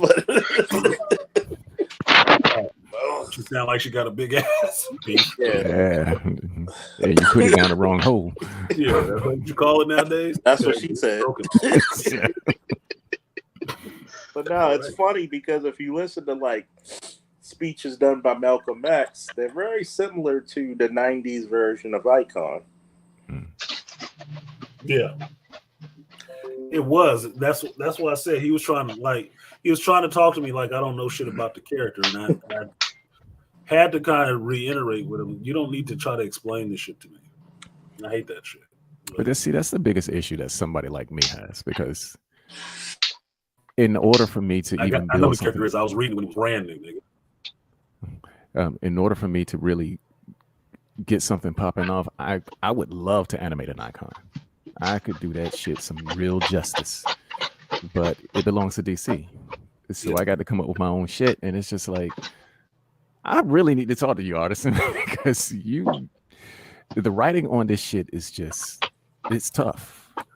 Look, me and Herb was talking about this at the con today, and about what's going on in comics, because he was asking me what have you read recently. I ain't read shit. I said I was really, and I had to later reiterate this with JT and Chris. I haven't read nothing because my feelings was actually really hurt with comics and this shit with the shop and stuff like that. I really took a blow to my geekdom for that shit. Really hurt, really just kind of hurt my soul to see the way this shit is going. And while I was at the con, this guy from, I think it's SF News or something like that, paper or something like that there in San Francisco, came up and interviewed Joe and Chris about where they saw the industry going, the comic book industry going in the next few years. And them motherfuckers looked at me as soon as he said this shit. I'm at the end of the table, it looked like a comedy sketch where both of them looked at me like, do you want to take this one? I was like, he's not asking me. He's like, you did a whole show. He didn't ask me though. And then the dude did ask me, and I'm like, oh shit. Well, here we go. Like, I'll tell you who I am. Yes, I'll tell you what I think it is. And I told him, it's like, it's sad because it looks like the industry is going down, that it's going away. And me and Herb was talking about it. I'm tired of these writers on these books that don't like these characters and none of this stuff. Don't like the audience, don't like the characters, don't like the companies. But you went out of your way to get a job in this company writing these fucking books. Why? Just to destroy it? And that's what I told her. I was like, yes, these are a bunch of miserable motherfuckers. I stand by that statement. Because it's only miserable people who will see folks over there having a good time doing whatever they're doing. They want to be over there to fuck it up. Yeah. Those are miserable motherfuckers. These are not fans. They don't like comics. They don't like these characters. They don't know none of that shit. That's why they keep making all this goofy shit in there. Like, everybody got to either be gay or subverted in some kind of other way.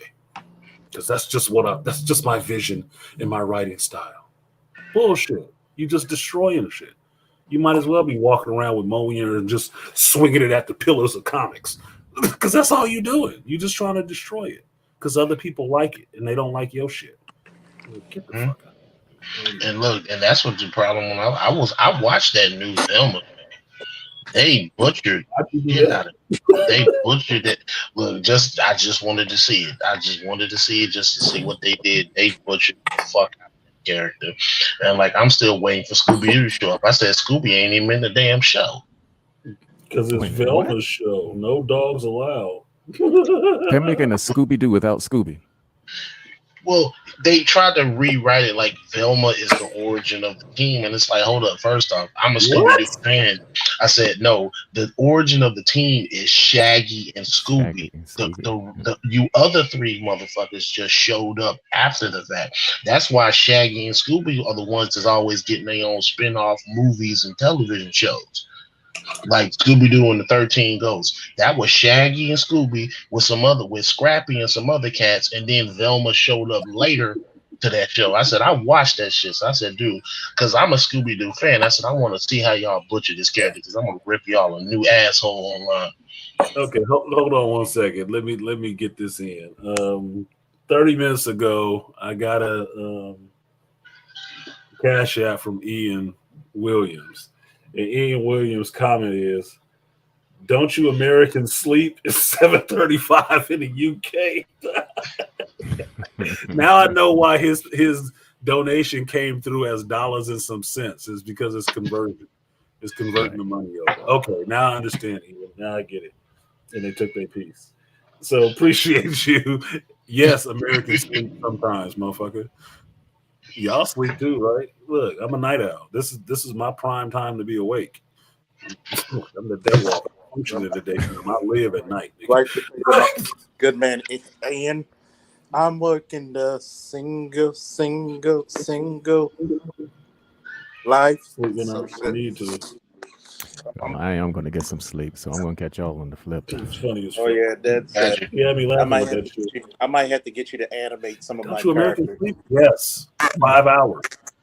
I might have to get you to animate Before some of my Dad get characters. out of there, though, I have a question for you, Dad. What's that? He can't animate sock puppets. Man. Cut it out. I got actually drawn characters. But from what I heard from So- part of it, your sock puppets are crusty and very stiff. Crunchy. Crunchy. So here's a question, Dad said. Talking to Herb, he wants to animate his comic. Do you know what program they use to animate motion comics? Yeah, they use. I mean, you can use Blender to do that. Blender? Yeah, you can. I use Lightwave. You can pretty much use any standard 3D program to animate anything. You have some people who use 2D, but 3D is so prevalent now that when you're looking at 2D, you don't even know it is 3D. Okay. Because I saw his pages. His pages look awesome. He wants to animate those, like make it like a motion comic, so 2D, right? Mm-hmm. But he's using, I think it's Premiere or something like that. Adobe I Premiere. think he's using on Apple, right? And I told him, I said, well, there's a couple of dudes in the space that actually do this. And I mentioned you because I know you do your 3D stuff. I said, I don't think you want to go 3D, but Dad said does 3D stuff. He's working on his own stuff. But I can ask them what they know the program is to use to animate your own, comic, because he's doing all his own work. He's writing it, he's drawing it, he's coloring it, he's trying to animate it, he's doing the sound, on it, stuff like that, doing the voices and stuff, which is funny as hell to me. So he's doing a lot of it himself, and I'm just trying to get him resources to help him out and lead him in the right direction so he can actually, turn these books out and get this stuff done for him. So thank you for that. I told him if I found you in the space, I was going to ask which ones it was, because I couldn't remember right off the top of my head. I thought it was Lightwave, but I wasn't sure. But I knew it was another one. It was you and AB who were talking about it before. Mm-hmm. And I didn't see AB yet, so tag you in. And all you niggas. Squeeze the lemon tree of dead set knowledge. Just to know, the program that I use is dead. It's still for sale, but they don't develop on it anymore. And one of the reasons why I like it is that I use a lot of old school skills. Uh-huh. So if they're looking for a lot of shortcuts, I'm not that guy, because I'm a guy who creates my own shortcuts. You long form. Yeah, you like me, you long form. Like, I'll do it the long way first. I can figure out a shortcut after I know how to do it the right way. Exactly. I don't want to be one of these motherfuckers that only know shortcut. Like, can you backtrack that a bit? No. I can only go back to the other shortcut. I'm sorry. You don't know shit. That's what I'm finding out. Look, you ran into a problem. You fucked up. Brother, I was just looking at, because I'm about to do a video on modeling again. Mm-hmm. And all the mistakes, because you got like 1,000 tutorials on Blender about how to model like superhero characters. Uh-huh. And they all make the same mistake. And I'm sitting there looking at this ish. It's like, wait a minute. Pixar has corrected this ish years ago. Haven't y'all even been doing your studies? That's not how you model this character to get the best results. No, that was one of the things that we touched on, me and her touched on, was that the reason why these stories and stuff like that are such garbage is that people don't learn what their craft is. They're not learning their craft. No. They only know that everybody's supposed to like whatever they turn out. And as soon as you say you don't like it, they don't know how to respond to it, which is why they get so emotional about it, defensive. Everybody gets a trophy. Well, you're just a hater. You just said this such. No, it's just garbage. It's just garbage. No one ever told you that Thundercats what roar, you put anybody? out was garbage? Come on, No, man. everybody got a trophy, Artisan. Exactly. Everybody got a trophy. You But got to that's the understand thing. the generation you're talking to, because then it feeds into that acknowledgement of, okay, this is what you're on. Everybody gets a trophy. You can't deal with harsh talk. You don't know what it means to be like brutally honest. You think brutally honest is you being a cervic and just a little asshole. No, that's not brutal honesty. Just one way. It's not one way. It's this is what it is with you. You know? So you're telling me Thundercats Roar is not a masterpiece? Oh my God. Yes, You I'm know telling what? you, Thundercats Roar is not a masterpiece. How about that? No, it's not a masterpiece. It shocks the fuck out of me when I see the original Thundercats opening, and I'm like, that shit should be put in a museum. That getting your soul, man. I can see it right now. I can see Chitara running and Tigra doing his disappearing thing. Like, what the fuck, dude? It comes with the tank. Then the and music concept. start. Like that shit should be in the Smithsonian. But you give me and the 2012 Thundercats is pretty good too. I like it is good. Yep. and I love the modern takes as long as it's done well. But As Thundercats Roar, No. what the I'm fuck? not gonna lie to you. I didn't watch the 2012 one because nothing could fuck with the original for me.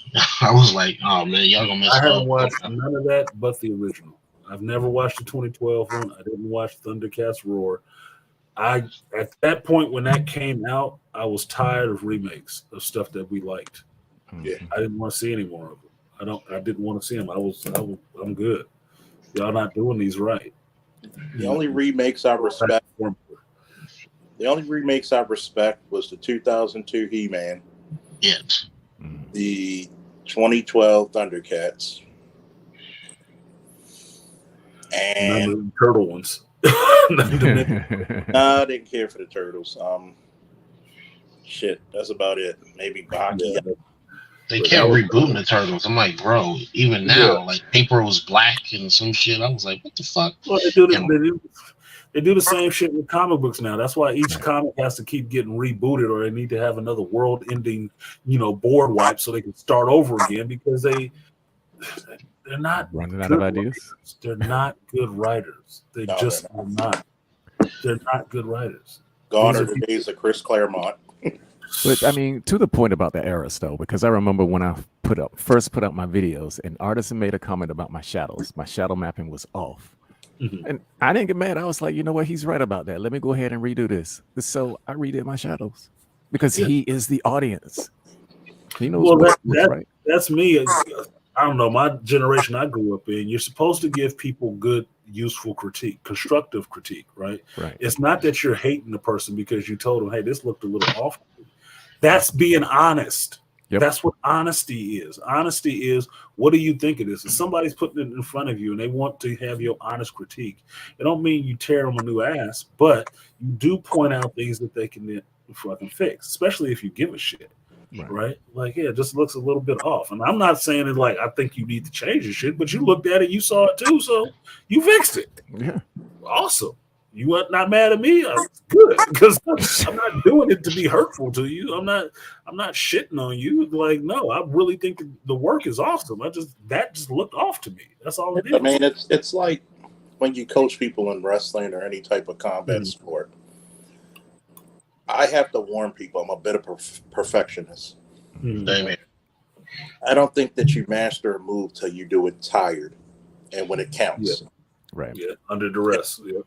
Once you're under that duress and that stress and your heart is beating out of your chest and you're fatigued. That's the word I was looking for. That's the hat cock word. You got to be under that fatigue. See if you can make that shot now. Yeah, and it's like they were like, well, I did it 100 times on my. You got a right hand, right? You do the maneuver on your right side. Yep. So even when I draw, people be like, you never truly finished a picture. I said, because it's truly never perfected. And even when I draw, there's always little critiques or things that you do. And it's funny because when you have a person who gives a fuck about your hobby and wants you to be better, they're going to give you, creative criticism.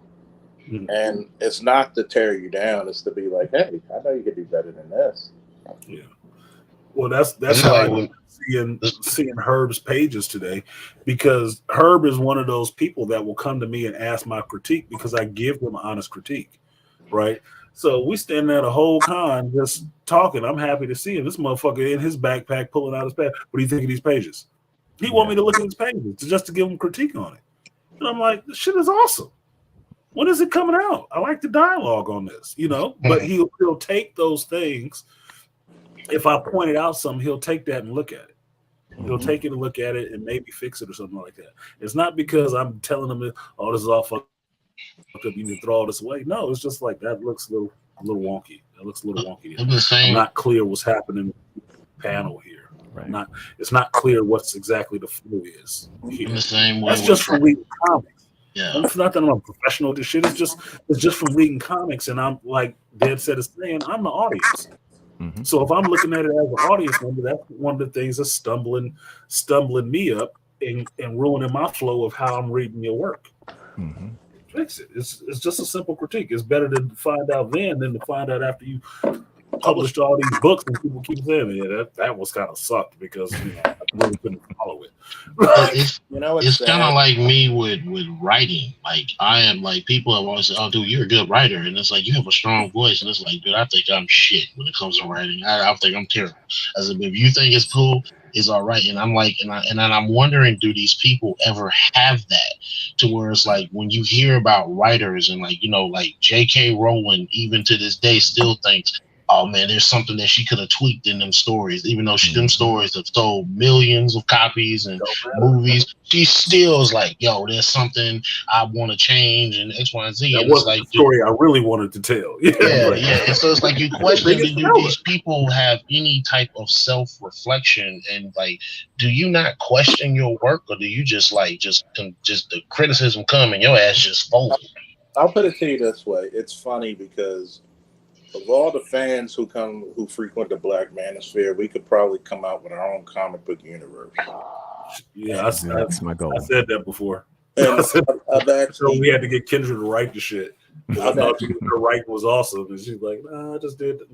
You should write the shit. Yeah. Look, I'll give you some character designs. You can just make up the story for the shit." And I've actually made character designs, and one thing about it is you show your friends because you want to see how they're doing. Exactly. Even when I'm gaming, I post it on the page because it's funny. But I'm like, how am I doing? Also, people be like, wow. Like, I was amazed by some of the shit that I was doing. Like, one of my homeboys was like, yo, I remember we first got you to play Madden and we were whooping your ass. I mean, I'm going to tell you how bad they beat me. Motherfucker put Rich Gannon in the slot. Well, how the fuck you put a quarterback in the slot receiver position? He said, you completed these passes. And he's like, yeah. He said, as soon as you came back from Iraq, you were just beating the fuck out of us. I mean, just raw dogging us. And he was like, what made you so good? I said, when you start betting on these motherfucking games, you get tired of losing your money. Losing your money, you're going to start winning. Start winning. You're going to either get a lot better or a lot broker. One or the other.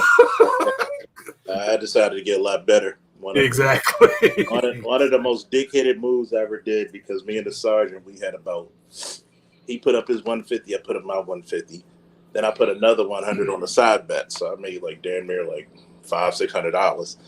So I could have had like he was doing like when you start seeing flaws in somebody's game, and I was like, oh, you left him open. So I just did a quick, hurry, no huddle. Do the same thing. Hurry up, office, no huddle. I scored this touchdown and tied it up. Then he made a very bad throw, intercepted it, could have ran it in for a touchdown. Actually stopped the guy at the 15-yard line, timed out, and it was like, 15 seconds left, and I kicked a field goal just so he could rub it in his face. See, that's the part that got me about football. Once I got into it, because truth be told, I tell most people this, and they think I'm weird as shit because I'm black. I don't watch sports on TV. Right? I'm not interested. It doesn't hold my attention like that. Oh Lord, I've played every sport. Because I like sports. I like athletics. I just don't like watching the shit. I don't like watching both. TV. It's no fun for me because I want to play. I don't want to just be sitting. I'm not the spectator type. That's not interesting. But when I started learning how to play Madden, that was one of the things I got is that the pattern in Madden, what people always do, what people always do or never did. I figured that shit out. It's like after that, it wasn't that much fun for me. I could play it just to have some camaraderie, but otherwise, I know what the fuck you gonna do, dude. This is not even fun. But like Charles said, a no huddle, I do that shit all the time. No huddle, quarterback running it, like not even a sneak. He just ran it.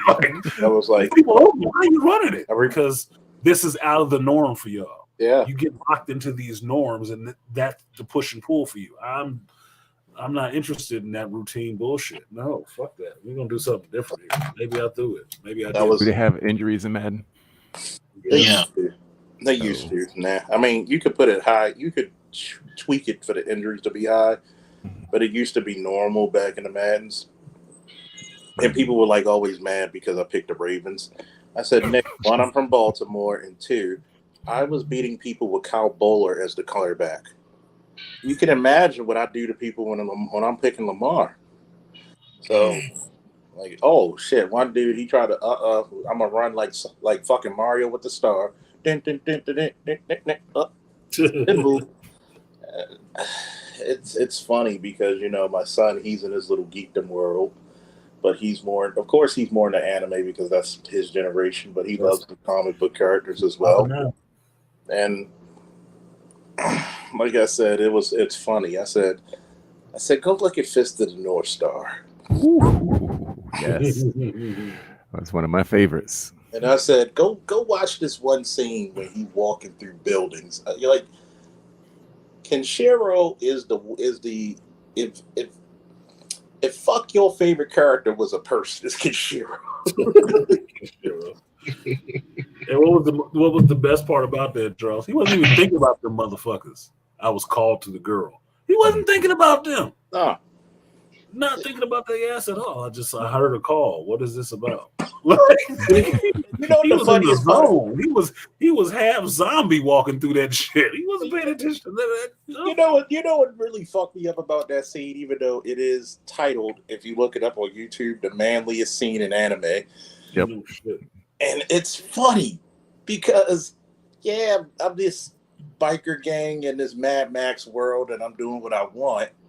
And I'm like, she's yelling, oh, there's somebody walking into the thing. Yeah, we gonna fuck him up.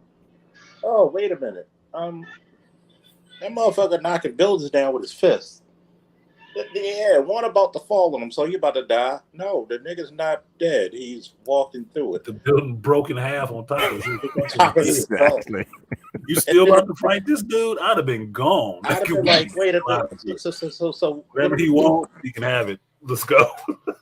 I think I want to do like a recorded or a live stream where I'm like scenes in movies, anime, and cartoons and comics where I would have been like, you know what, excuse me, he gave me an option to leave, I'm going to take it. Like the elevator scene in Captain America. He'd have been like, that's a good one. This is the thing, though, too, about that. They already knew how badass this motherfucker was. And they all jumped in the elevator. That's why the black dude was the only one in there sweating. He was like, we're going to get fucked up. You know what? If he would have asked that, and I'm on the elevator with, I would have been talking shit, walking down the hall. Yeah, we're gonna fuck Captain America up. Yeah, we're gonna before we begin. Does anybody want to get off? You just see my black ass like, excuse me, see y'all at the picnic. Hell, yeah, I'm getting records. Yeah, I'm getting off here at records. Yep. This motherfucker. Excuse me, this motherfucker knows some type of space kung fu. Like, he knows something. He's got a gun. Something. I don't know. He beat their ass with basic moves. Like, God damn, dude, that just gotta hurt. You know, I mean, and this is gonna make artists laugh. You know, years ago when that movie came out, I made a meme that said the 3 people I do not want to fight on an elevator: Ray Rice, Solange Knowles, and Captain America. Epic elevator fights, right? Like, I do not like you see them on the elevator. I'll take the stairs. What you say? So, Shalon's Captain America and Ray Rice walk into an elevator. Like, somebody getting fucked up. You're like, yo, what do? I get off. I get off. Get out the elevator. It's the 51st floor. Excuse me. I'll take the stairs down. I'll roll. Yeah, I'll take the stairs. 50. It's okay. I'm healthy.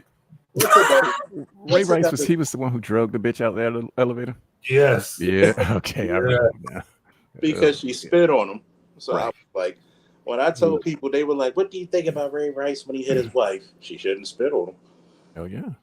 And tried to hit him. That's why he knocked out. I went after my brother for spitting in my face. Yeah. I said, man. I went after my brother for spitting in my face at an A's game in the parking lot in front of the whole family. They lost their goddamn mind because they'd never see me lose it. Like, what the fuck? Spit in my face. I don't do that shit. Yes, whip whether or not, nigga, I love you, but not you out of line. You gotta whip your ass now. Yeah. What's another scene that I'm just looking at people and I'm like, you should have took the chance. What's the other one?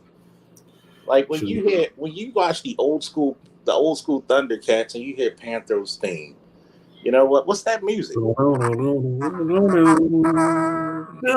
got one. Somebody about to get them chucks. That's what that means. I got one for you, Charles. The first X-Men movie with Wolverine. When he told him about Wolverine and what not to do, and he did it, and he went up. Don't hit him in the ball. I'll just get anything goes. We'll take it personal. He'll take it real personal. Who was another one? Such a missed opportunity. Yeah. Who was another one?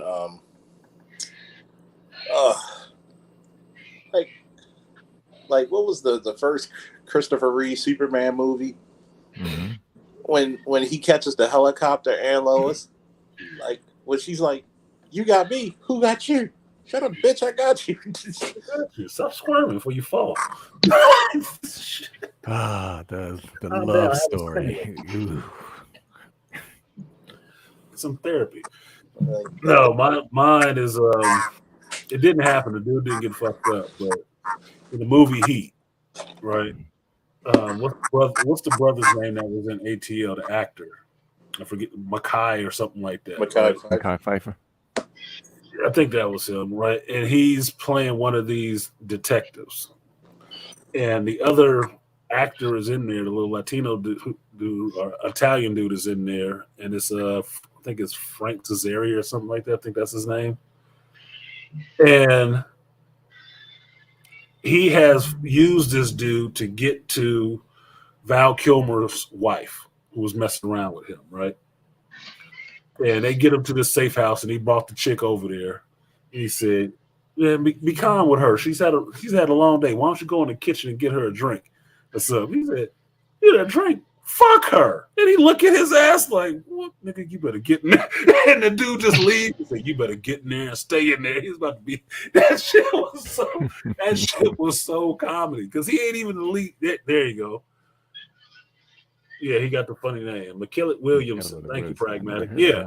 He put that look on that boy. That was like a good scene. It's like, was that ad lib or what? Because he did just move like, okay, this nigga coming. Let me go get in this kitchen and get this bitch a drink. That shit, I love that moment in there, boy. You better get in there and stay in there. Get your ass in that kitchen, like I said, before I come over there and beat the hell out of you. Oh yeah, that's Forrest Gump's guy, shrimp guy. Yeah, shrimp guy, Bubba Gump. Mm-hmm. I know everything about shrimp and business. Oh yeah, he's got presence. Yeah.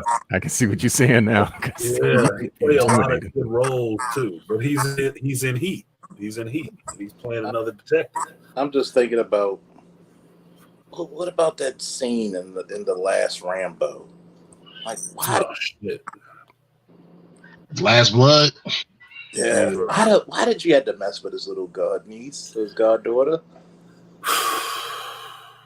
Why? You That movie did? was disturbing. So That was that was a hard one. DSL. I told you that took me a while to put that review out because I watched that movie. That was a tough one. That was a tough. I saw that movie, and I said, there's a reason why there's certain things I live by a certain code. You don't mess with nobody's kid because you're gonna force me to go to a very dark place, and I might not leave. Might not come back. It's like Batman said. Well, don't you want to kill him? Yeah, but the problem is I probably wouldn't stop. It'd be easy. It'd be easy. Yeah, it's too damn easy. But that's what he wants. I couldn't because I probably wouldn't stop. Yeah. And when he found out his little goddaughter was gone, boy, he opened them a new asshole the wrong way. I was like, oh, you done fucked up. She done died on that car ride home. I was like, oh shit. Yep. That's when I knew it was over. That car ride home, it was bad enough he had to go get her after all the shit she had been through. Then she died on the car ride home. I said, it's over for y'all motherfuckers. Like fucked up now. I don't know what to tell you. You just walking dead. You don't know it yet. But when he threw homeboy's head outside the damn highway, I was like, God damn. The movie for me was definitely First Blood. Yeah. Oh yeah. First Blood was a classic, man. Like I told my father said that is very accurate of how they treated Vietnam vets. I believe it. That's why that movie sold so good. Like the first, sheriff should let him go. Yeah, the sheriff should have left him the fuck alone. Brian Dennehy. Yeah. Should have left his ass alone. He just wanted to leave. Leave his ass the fuck alone, dude. Like, some dudes just need their peace. Give them their space. It's good. It'll never be a problem. When you start pushing it, you get what the fuck you deserve after that. I really believe that shit. Like, leave folks alone to a certain extent if they ain't fucking with you. But you go fucking with people, everybody crazy. I told you, everybody was fucking crazy. You just might be fucking with them on the wrong damn day. That might not be the day for that shit. Keep pushing this, you're gonna find out. But that was those are the lines that got me because after he was still fucking them up, and then Colonel Troutman was talking to him on the radio, and he was the only one who could get through. He just said, "Yeah, John, just quiet. That they drew First Blood, not me." Yep. And he just hung up. First Blood, not me. Yeah, you got to think about this. Like, you fucked up. I'm sorry. I don't know what to tell you. I'm gonna just wait around till it's over. Because in the movie, Rambo was supposed to die, but it sold so well. Because in the book he dies, but it sold so well. They were like, man, when he went go looking for those soldiers.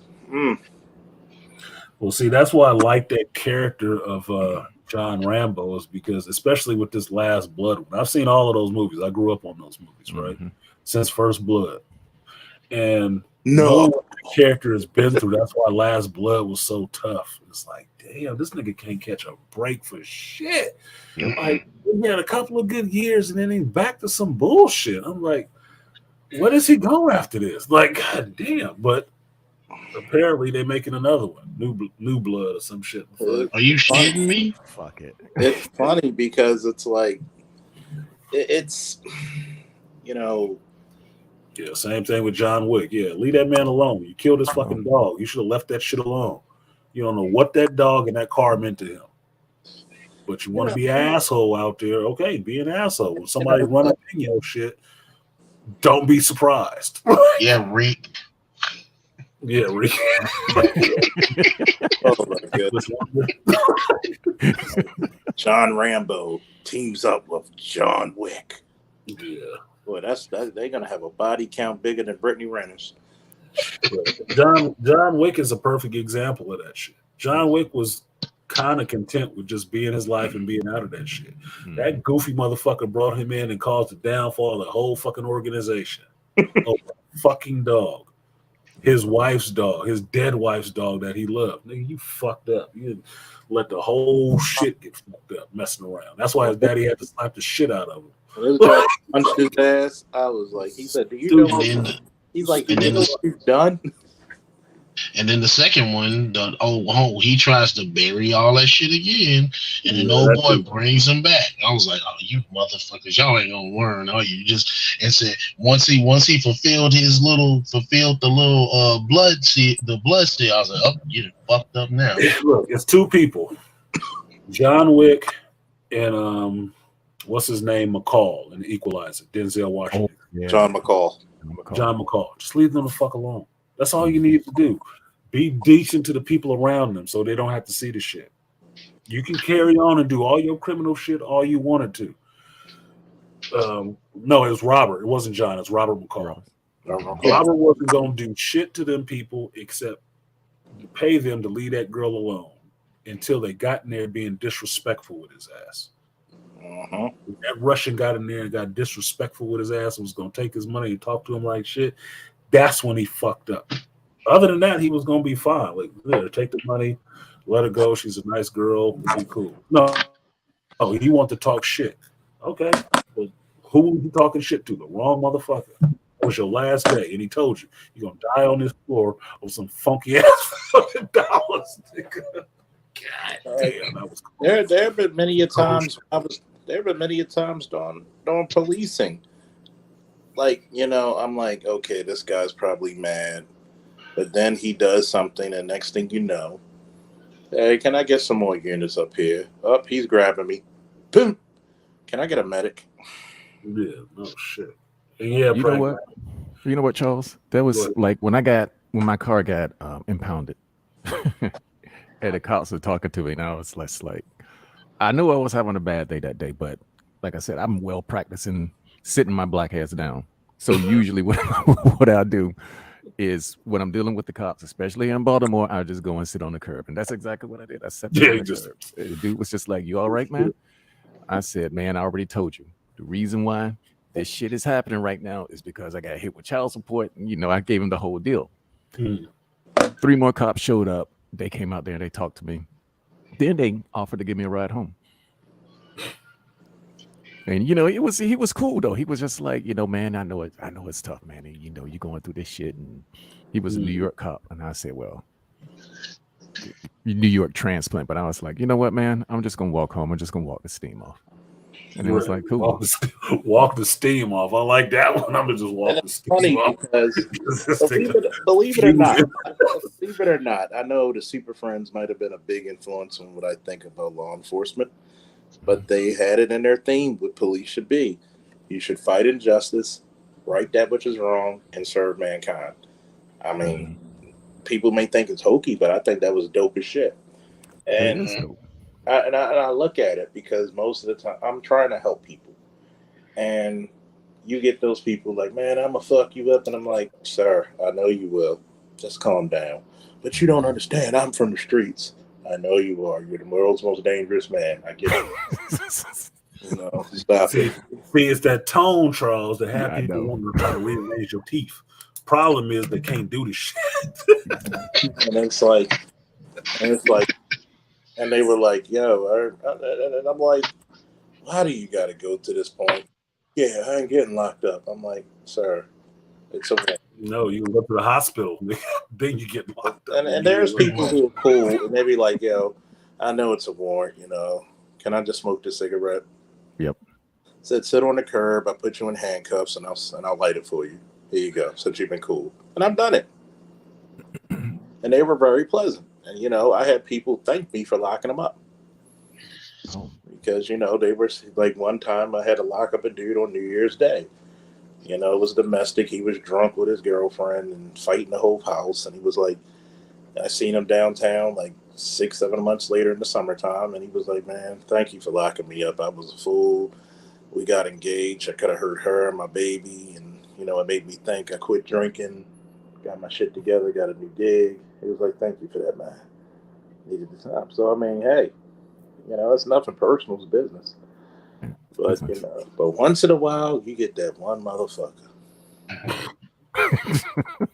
You're gonna be that asshole. Business personal. That make business kind of personal for a minute. But And The one person I gotta tell to get off the property, like, oh well, what? I'm like, why? I'm like, oh, so you gonna be that guy today, huh? mm-hmm. Oh, you want to be that motherfucker? Huh? and then you got then he tries to attack you, and trying to catch an ambulance. and then you put your foot so deep in his ass that you wearing him a snow boot. And you're like, yeah, you gonna kick your ass. I said, he said that may be. I said that may be true, but the store is still closed. You gotta go. Still close. Look, I'm a very tactical thinker, but I already know I don't care how angry I get. I'm not going to win a fight with the police. So No, just sit my monkey ass down and just let the heat flow. I'm calm and I say little. There's not much to say. Let me just survive this encounter. California love kicking somebody's ass. Like, let me just get through this. I'll put it to you this way: in my academy class, the instructor was like, "Okay, if you had to arrest Faulkner, the class unanimously voted, no, we're shooting him. We're not fighting." Like, I told my son a variation of that, Charles, when he was younger and learning about fighting and stuff like that. And I told him about the hyena mentality in school. I said, if you're big enough, you'll never fight one dude at a time. It'll usually be like three. Mm-hmm. It's just what it is. And that's how you understand the strength that's coming against you, how they see you. It's not how you see yourself. You may see yourself as being meek and small, but understand they decided that three of them was needed to try to take you on. Yeah. Like, I've never fought a guy. Against you. You need to recognize every fight that I've been in my life were either guys bigger than me or multiple assailants. Yep. Same thing. There's always been, for me, because I was small when I was younger, it was always guys bigger than me. And then when I got a little bit older, a little taller, it was always more people, like 3, 4, or 5.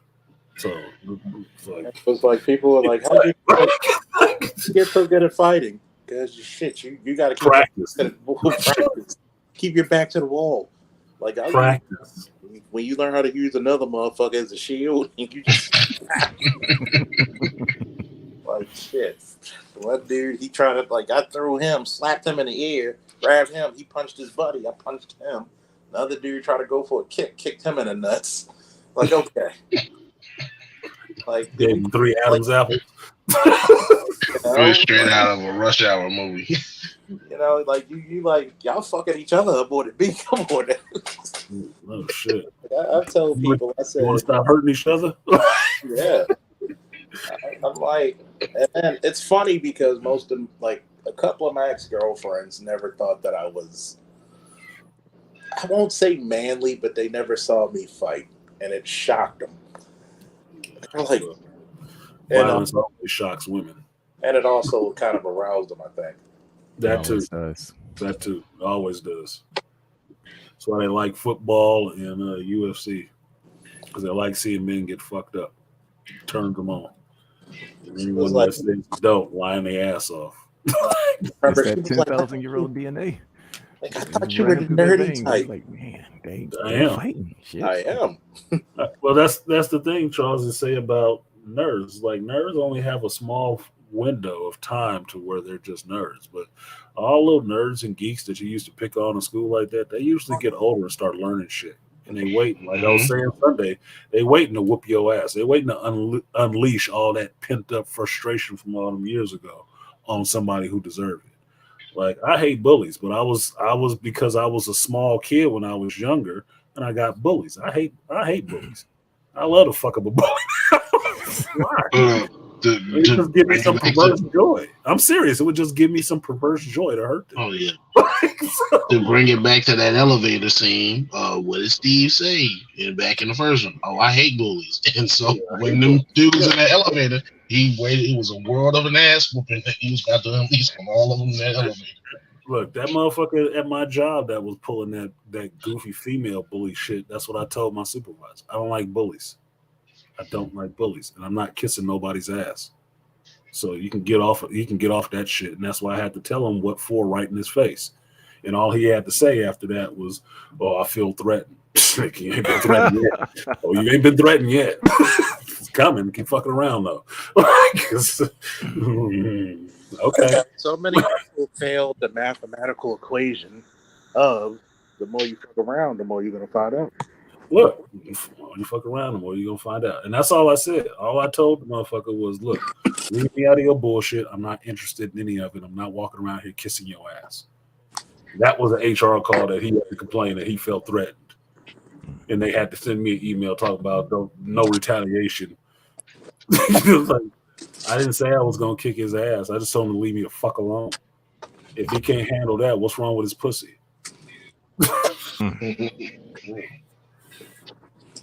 I'm telling people, I told him Bedtime for me. I said, look, I was severely bullied in GPA in my life.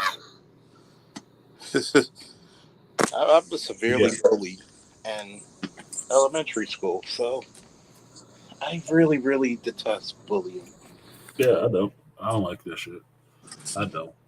But I realized when I got older, when I got into my teens, that I would actually try to stop that shit more.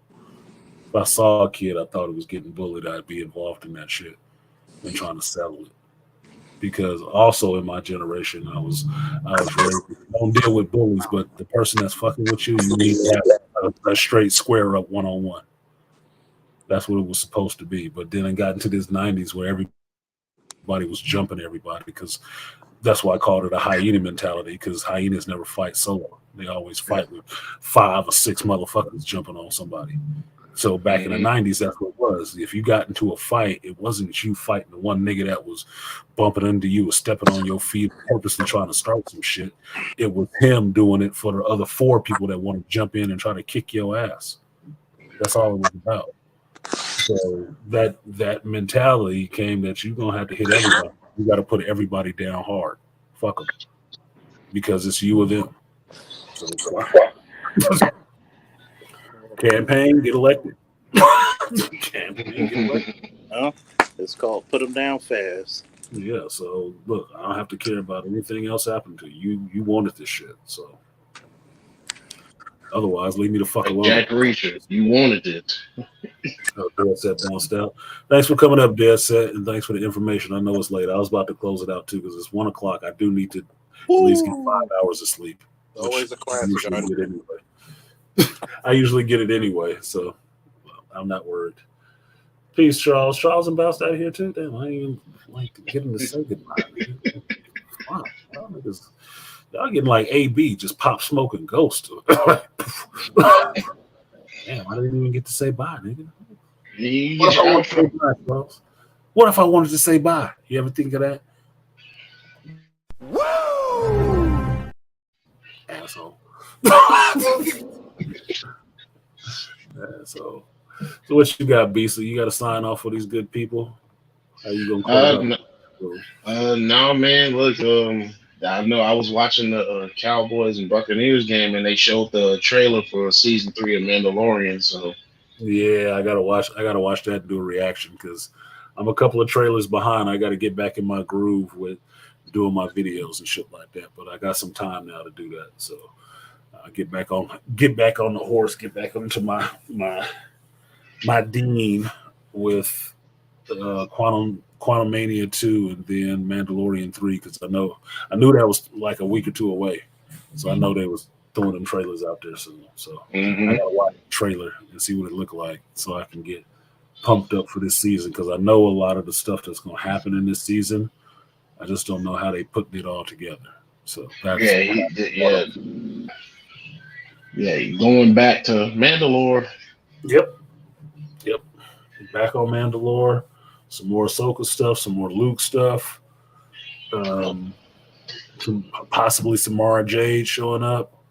Some Mace showing up. So the only reason I'm tolerating Ahsoka Tano is because you got my girl Rosario Dawson playing the shit. So yeah, Rosario can get it. So yeah, I'm tolerating Ahsoka because I like Rosario, and Ahsoka seemed like she's an all right character. I know my boy Chris is a fan of Ahsoka. I didn't watch the Clone Wars, so I'm kind of whatever, so on her. But I'm interested to see the show. I want to see the character show up again. and see what happens with that whole story with her. So I'm in for it. I'm down for it. They got to go back to Mandalore.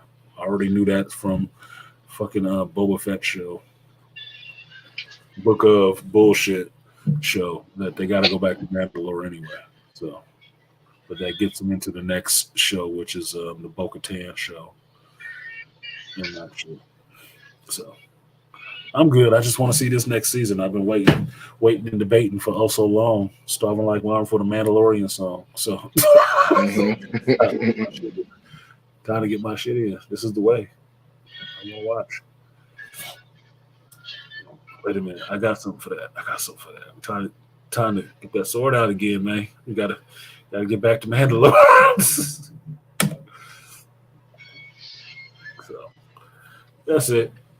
So, any final thoughts? I'm gonna drop you down and get the hell out of here so I can go to bed for a little while because they have avoid Velma. Avoid Velma. I was avoiding Velma. Black Bane was already bitching about that shit with me. Like, did you see this? Did you know about this? I said, yeah, I heard about it. I wasn't watching it. And then you know that whole thing about Shaggy, where everybody always had the little conspiracy about him smoking weed. They had the brothers saying, "Well, I don't do drugs," and then had them in the next scene researching weed. I was like, "Fuck out of here!" Like, are you serious? They made everybody black is what Black Bane was telling me. They basically made everybody black. Shaggy had dreadlocks and shit like that, like a dirty Rasta. Like, what the fuck? I don't give a shit. Shaggy's black. Yeah, Shaggy's black. Mindy, the Indian, Velma's Indian, played by the actress Mindy. What's her name? Mindy, something like that. Yeah. Daphne's supposed to be Asian, Chinese. Constance Wu does the voiceover. She's adopted by two lesbian parents that are detectives. Fred is supposed to be this. You know, I'm trying to go to sleep tonight in a peaceful mood. You get my fucking hackles up. Like that book. Like, don't give me a synopsis. I'm good. I don't need to hear no more about that shit tonight. Nope. I'm good. I'm gonna live in my pleasurable place with thinking about Mandalorian 3 and Quantum Mania. And then I think The Boys, there should be another trailer coming out soon. So let me live on that. I don't need to give about Velma. I ain't watching that. I didn't watch Wednesday. I'm not watching Velma. Gotcha. I do have to check out Bleach, this 1,000-year war, because I heard it's awesome. But I also have to catch up on Bleach, and they got 26 seasons of that son of a bitch, so that ain't happening too quickly. Mm-hmm. But I heard the new Bleach stuff is really good, so I have to watch that. Since I just gotta look like I grew a fucking unicorn dick out my forehead. Like, you never watched Bleach? No, nigga, I watched Naruto. Shit. I don't feel bad. I haven't watched Bleach yet. I haven't got started on it. Everybody keeps saying it. I was like, dude, that's so much shit. And praise it. I just got told I need to watch at least 60 episodes of it. Then I can watch the 1,000-year war. I'm like, 60 episodes? Then I looked at the shit and was like, they got 40-some episodes in the first season. Like, nigga, I don't have a lot of time. You know that, right? Like, shit. Be watching this shit for another 2 weeks or so. Before I get up there, oh well, I guess I'm getting versed in Bleach all of a sudden. Just so I can relate to my friends who said, this is awesome. It's too much anime out there right now. It can't all be awesome. Something gotta suck. Yeah. I still gotta watch Chainsaw Man because everybody was raving about that shit. It's like, what's so good about it? You didn't see Chainsaw Man? What? No, what's so fucking good about it? Like, exactly. Give me a reason to watch it. Like, damn. I told you I watched Hit Monkey and what was good about that. What the fuck? Tell me something that's good about Chainsaw Man. Outside is awesome. You're just killing people or what? I saw a picture of the character saying he got a chainsaw for a face. What is this shit? Like, am I about to get fully coolied again? Some shit that's supposed to be awesome. I look at it like, this is retarded. Can't television. What the fuck is this? This ain't entertaining. Yeah, just some goofy shit. Yeah, exactly. Like, no, this Spectrum Theater. This is for kids on the spectrum. I'm not. This is not good. So I'm sensing that about it. But I don't know. There's some stuff out there I still need to watch. Still need to watch the Netflix Spriggan, which I do like. So I got shit to do. Anyway, thanks for coming up, Beastly, on No this problem. the PMDM, which was the geek stream mixed with some life stuff. So appreciate you. I'm gonna drop you down and go ahead and get out of here. Peace. Peace. So thank you everybody for coming through, especially the brothers in the UK. Ian, I did not know you were in the UK. Thanks. I probably need to have people putting in their locations when they come in from now on, so I know where everybody is in the world. That's actually helpful for me when I'm actually doing these live streams, knowing why people show up and why people don't, motherfucker. God damn. If I'm always asleep when you awake, then you're gonna miss a show all the time. Like, so it's helpful to know that. Most of these regular brothers here, I know where they are in the country. I know where Beastly, Dead Set, and Charles are. I know where they at. We in the same country, so I even know the time zone, so we good. But you brothers in the UK, I didn't know that many of you was creeping through here. What?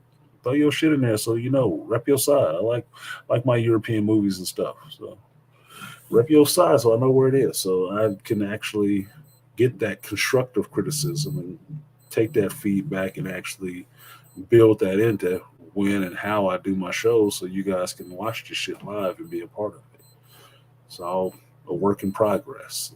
Like Kevin said, shout out to Kevin Samuels, RIP to him. We're building the plane while we're flying it. So it all ain't perfect. But as always, got to tie the title back in. It will come around. So thanks for coming through, and I will see you guys next time.